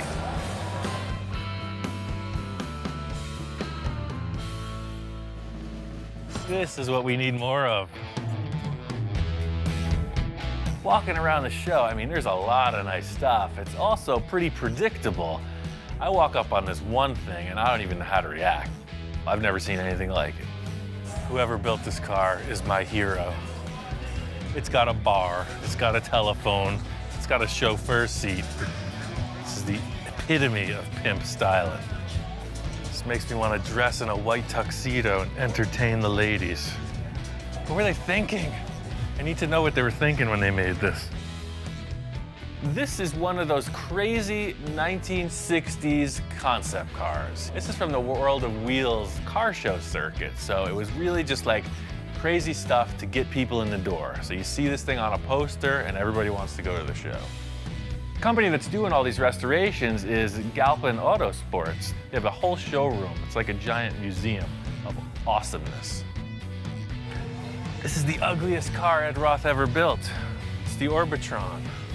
From concept to completion, it changed somewhere, and now it's iconic, fully restored, kind of the missing link in the Roth series.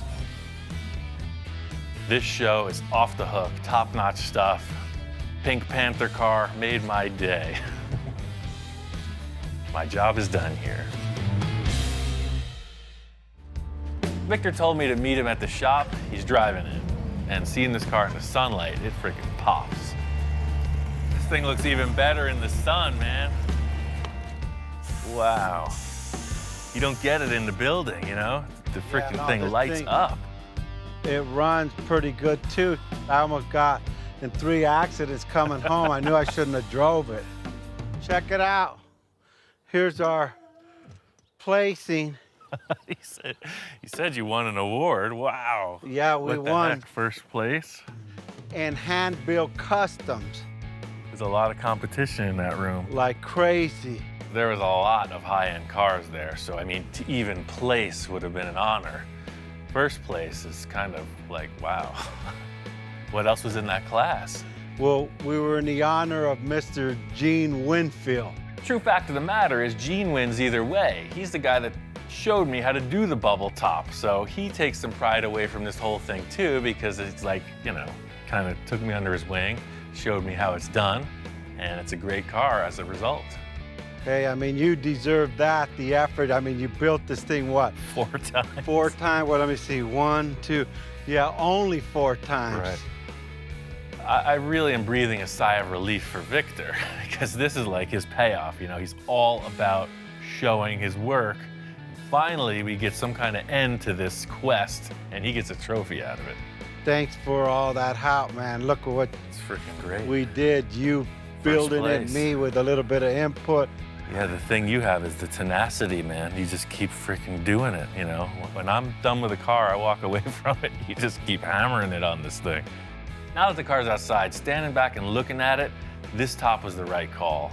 That's the thing, it didn't need all those ridges, man. This side profile with the way the windshield area comes in and then it flows right out the back. This is the right call, man. She looks like she's going at a standstill. And these stainless trims, this is the call. That seals the deal that there was never any doors on the car, man. Looks great. Hopefully we don't see this car a different color tomorrow. Not for at least 6 months, I promise you. That's the big thing about car shows. You get all charged up. You see everybody throwing their ideas out on display, and it just gets me thinking about the next project. I want to get something going to top everything we've done ever for the next stuff. I mean, this car is pretty far out there, man. How are we going to top it? Well, Ian, we got this far. You won first play. All the little stuff we changed on it through its evolution. Now what?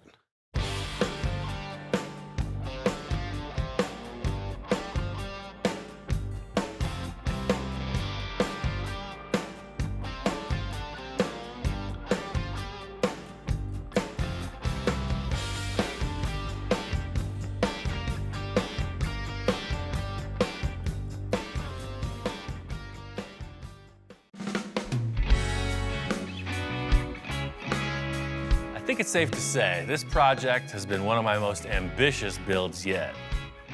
Once the fiberglass body came out of the mold, I knew we had turned a corner.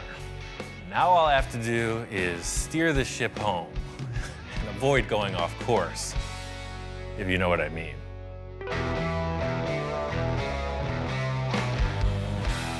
We are on the home stretch of this project. You know, the majority of the fabrication is complete.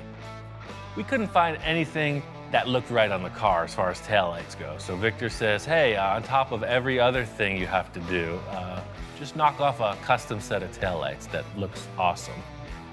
Taillights are really just winging it. You know, we've done so much model and mold making, I figure I'm gonna make a model off of our model and build custom taillights.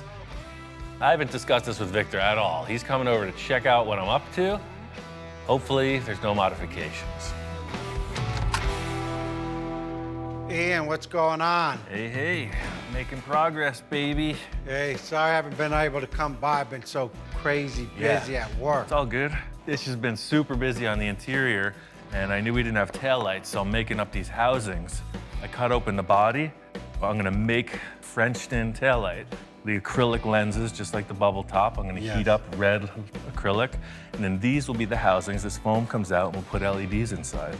That's it, and that's gonna be nice. We'll French it in just a little, and we're cool. Good deal. That's awesome. I'm telling Victor what's going on with these taillights, and I could see his mind is elsewhere. You know, he's all about the enhancement, the modification.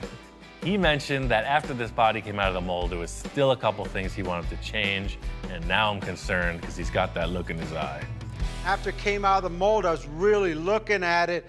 The back was cool, the front was cool, but this open gap, I gotta fill this hole in, and what I was thinking of doing is go ahead and adding a louver. So it'd be one louver, the next louver down, the next louver, all the way down to this point. I love the idea of putting louvers here. You know, my mind starts racing. I got a bunch of ideas, and it's really just about coming up with something tangible. I got all this aluminum left over from the grill and whatnot, so it's just 1/8" plate, right? That's perfect size. And it'll be like a set of stairs, what you're describing, just down, down, down, down, all the way through, right? That's perfect. The only thing is I don't want it square. I want you to do something so it blends in with the supercar look, going down and ties in. I'm leaving this in your shoulders right now. This is the realm I thrive in when Victor says, do what you want. I mean, everything's looking good. Remember that show that I took you to when we first started this car? This Supercar Sunday? It's in 3 weeks, and I'm hoping to have this done to show it off there. What do you think? Well, I mean, nothing to it but to do it, right? Now I can see why Victor's got a little rush about him, a little pep in his step. He's talking about this deadline he wants to establish. This is good news, because setting a deadline means we can actually get this thing finished. The bad news is 3 weeks is 3 weeks, no matter how you slice it. So you can see the state of the car. You know, Ish has got a huge amount done on the interior. I'm gonna take the nose off. Your guys are doing the bodywork outside. See, there's a guide coat on the car. We're ready to primer this thing like tonight, but you gotta commit to no more changes. I'll commit to no more changes. I might enhance. I'll give you all the help you need on the body work and anything you need. Like everything else, I'm always running late. I gotta head out, so looking good. Call me if you need anything. Cool, man. I'll talk to you later. All right, good deal. I'll build those louvers right now. Victor said he wanted louvers on the back of the car. He also said I could do whatever I want, so here we go. Everything about the car has to tie together. What I accomplish with the taillights mimics the headlights. I'm thinking front to back all the time. The chin spoiler on the front has this unique, like, sawtooth shape. So we're just gonna put some more of that on our car. First up, cardboard template before we do it in metal.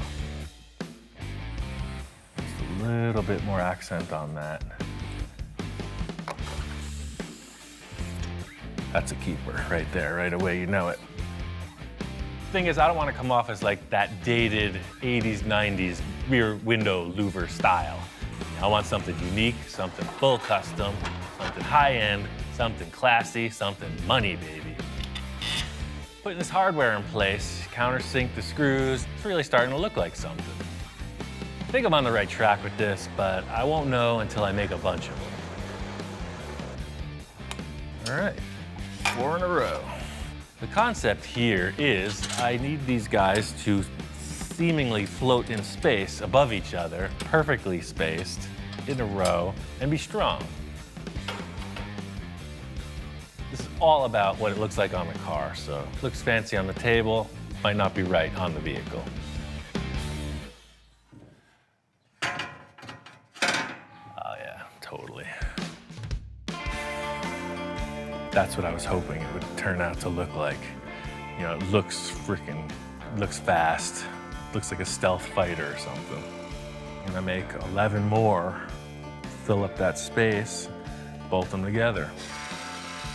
I'm not gonna do any finish work until Victor approves, but I think seeing this thing full size is gonna seal the deal.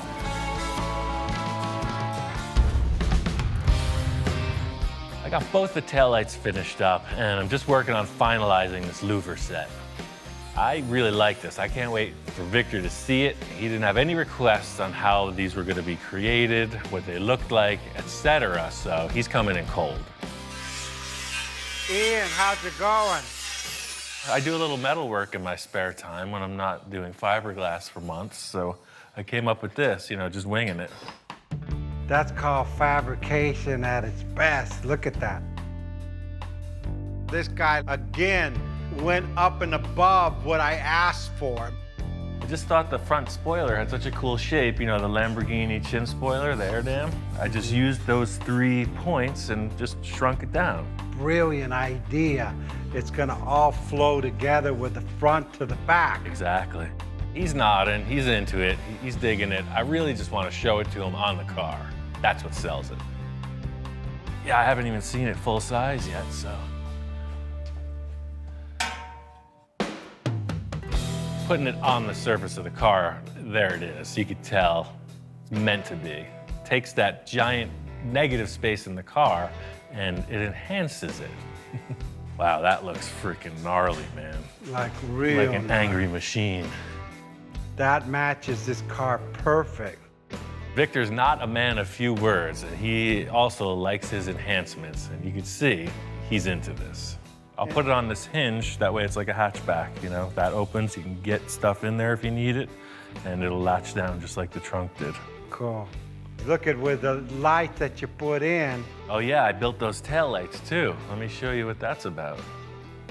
Also explained to Victor I finalized these rear taillights. You know, they're pretty trick. Everything's handmade. I put a clear lens, explaining to him we can try a deep red or more of a ruby red lens, LEDs, you know, just discussing what it takes to wrap this thing. I have a windshield that I made. It's out of polycarbonate, so that'll be the last thing because it's pretty fragile. I'll wait until the car is fully done. The body guys are working hard on this. You know, the deadline is close. So I just got one question. Any changes? It's not that I'm not sure. I'm looking at it and I'm just trying to absorb it all, right? Then he ends the sentence by saying, is that good? No changes. No changes, that's it. That's a first, I'm ladies and committed. gentlemen. He's committed. That was hard for me to say. Okay, we got results. He made a decision. I'm just rolling with that decision-making process. Let's get to the paint, Victor. Tell me what color it's gonna be. Well, you know, the mock-up was like a bluish gray, more of the blue.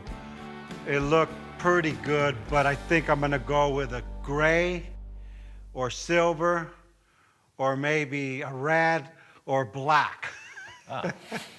So Or somewhat- maybe a white, I'm not sure.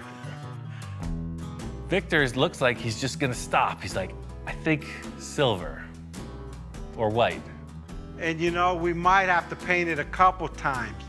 He's back in his old Victor mode. He doesn't know what he wants to do. Test one was a bluish gray, but I was always into this silver because it's like classy car. But in the other hand, I might need to go orange and red or something crazy too. I'm not sure. The car's got a talent. Let's mock it all up. We'll look at it and I'll let you give me input on that so I could be decisive on that. As usual, Victor's default statement is, we'll know when we see it. The car is gonna tell us what to do. And I probably won't know what color it is. Victor probably won't even know what color it is until it comes out of the spray booth.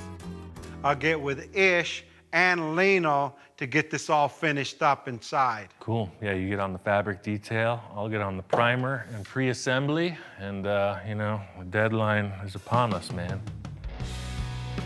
I'm really looking forward to seeing this thing done, and I don't even know what it's gonna look like, truly. That has been kind of the enjoyment of this process since the beginning. You know, we didn't know what we were building. Thing is, onward and forward, no fear. At this point, it's simple, tight bodywork and fit up. You gotta get this thing in the spray booth. Making a lot of progress on this car, but sometimes it seems like we're going backwards. I got the rear louvers dialed in. Victor was happy, right off the go. What a surprise. Of course, he's gonna change one thing. Victor's concept is we're gonna mimic the shape of the louvers, but create a fiberglass panel that molds into the body. In other words, the roof flows right into the louver. It's the first time we've ever made a car flow. So now if you look at the car from the side, this is going all the way down and it continues down. Yeah, now it actually, I think, puts it more into proportion. Yeah, our model never had louvers in the back, so the adjustment is justified. I just never knew what was gonna happen in that engine area. I'm all on board with this change. You know, this car's gonna be better for it. It's a little more effort, but as usual, whatever it takes. Look at Ian, my roof. Yeah, look at that. Look at, I even smile every time it goes up. When I'm pissed, I just come to the car, lift up the roof, and then I smile. I guess because when I was a kid, my parents could never afford to buy me video games. So I always had like a little stick and I'd move the stick back and forth and throw rocks. Now I have a switch. Look at, I have a switch here. I don't need the rocks anymore. As usual, Victor's got his people on this, so there are a number of teams ganging up in different areas of the vehicle. Ish is doing the dashboard and other interior panels, and Lino's doing the stitch work and actually building the seats. Ish, this is what the seat's gonna look like. Nice. You know, he's gonna have diamonds on the seat, so what we're gonna do, it's gonna make like an insert, 10 inches the most. That's all I want. That's good. Okay. Victor deals with Lino in his own way, but from what I've seen, the product they're coming up with is way more intense than the stock seats. You're gonna do this on the side, or what are you gonna do? Okay. That'll be good. Oh, that way it follows all the way around. Yeah, that's perfect. Yeah, what Lino's telling me is don't use these seats because you're not gonna fit in the car. And it's gonna be too tall, it's 38 inches, and my head will hit the roof. He's made these seats to be only 2 inches off the ground instead of 8 inches off the ground. That's a good idea. Yeah, he's saying he made this indentation so I have room with my arm. Since I'm not a little kid anymore, we're confined cockpit, he wants to give me room even though I'm not a big guy and I'm not a little guy, but I'm bigger than a little guy. And getting bigger as you speak. Lean on me diet. Chicken, meat chicken, no more of this. Chicken, I'll get skinny again. Okay, thanks. Ish is getting his first taste of the crazy. This shop is, trilingual, in fact. You got sign language, English, Spanish. Ya apenas viene y no quiero correrlo hasta que acabe tus sillas, no tengo tiempo. A little Swahili thrown in for good measure. There's a lot of action in the room. I'm leaving the paint call up to Victor. It's a little stressful because he changes his mind, and I've seen him paint a car back-to-back 3 times in a row. I think this is why Victor's such a successful businessman, because he thrives in the final inning. You see the baseball game and they're all waiting for that home run. That's what Victor's swinging for. He loves the suspense. I'm nervous. We are literally 48 hours out from the show. From this point on, it's all hands on deck. Everybody's busy. We got to get this thing done.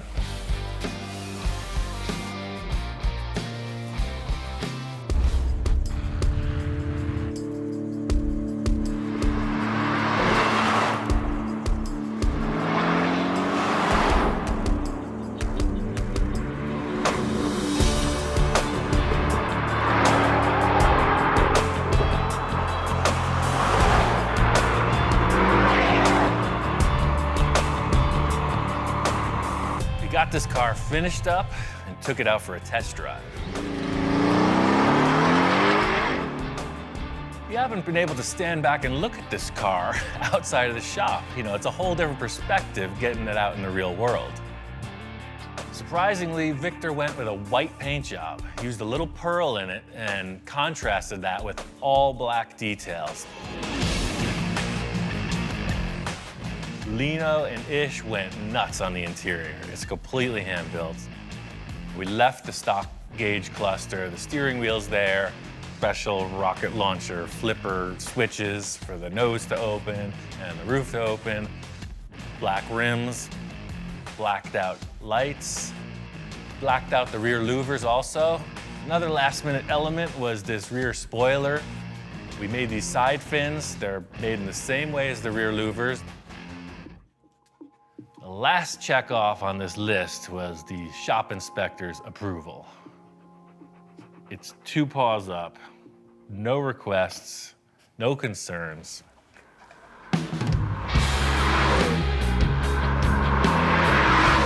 We took it out to this deserted road, ripping around. We just having a blast. And I said, Ian, you gotta drive this thing now. Got your top, got your supercar, got your air conditioning. All I wanted was my top. This thing looks crazy, man. You haven't even seen it driving down the street yet. Drive it's freaking cool. All right, man, let's check this out. Check this thing out, man. That's the one thing I know, man. This hat is not working with that roof. Shut her down and cruise. All right, let's go for it.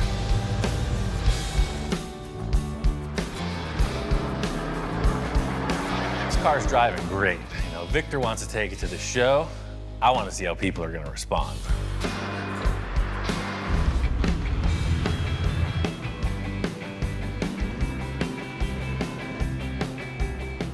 Made it out to the car show. This is the show that originally kicked off the whole idea of this crazy journey we've been on. The thing about a car show is it's literally a trial by fire. You never know how people are going to react. We've had a couple of our bills critiqued pretty heavy. So I'm thinking, what are people gonna think or say about this car? We made it, dude. It's here. Sometimes you can take a car to a car show, people walk right by it, don't even pass a second glance. This car has the exact opposite attraction. We haven't took it to first day out. We just finished it up last night. Victor's concept of the roof opening, I mean, that's the number one. That's the ointment that catches the flies, so to speak. Once I parked, lifted the top up and get out, people just came around the car and like, what is it? And at that moment, I said, I don't know. It's really difficult to explain to people in the parking lot what happened here, you know? Trying to go through this elaborate explanation, we ended up just saying it's a concept car. We made it. We got a Porsche boxer, took all the skin off. We molded the whole car and then laid it in fiberglass.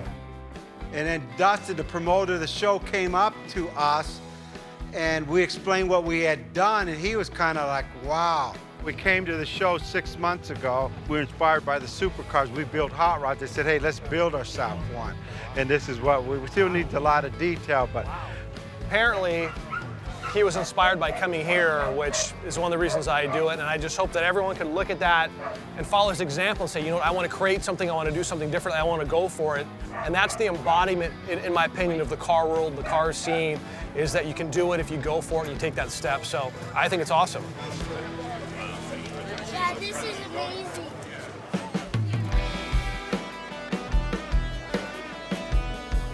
yeah, no, that thing came out pretty Oh, you clean. got your camera out again. That means Yeah. you're satisfied. Yeah. No more changes, right? I could honestly say the car will not change concept. It may change colors. You got the button. All I wanted was a roof, man. You did it, Congratulations. man. I don't know what the heck we're gonna do next. Well, in the car world, hey, there's still boats and airplanes. Right. I've always wanted to do a submarine or a helicopter, so let's just quit this car thing and get onto the spaceships.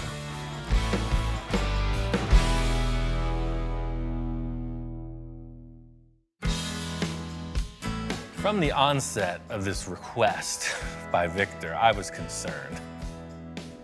He starts off with this Sterling Yeah, huh? and a dream of a supercar. Shows up with a Porsche and 10 billion crazy requests. All through this whole process, you know, it's been a huge roller coaster ride. Me not knowing when to get off, Wow, that's rad, man. and Victor just knowing that there was a finish line. I'm 100% satisfied, and actually, I see Ian is too. Because normally most builds, okay, cool, what's next? This one, he's like, you know, his ears moving, woo, woo, woo, woo. Like, on this one, I never seen him do that. I never knew what the car would look like. Just looking back on the amount of design work and the amount of effort in Ian's part that he finally realized what he achieved. I mean, this was a task that not many people could pull off, Yes. and he did it.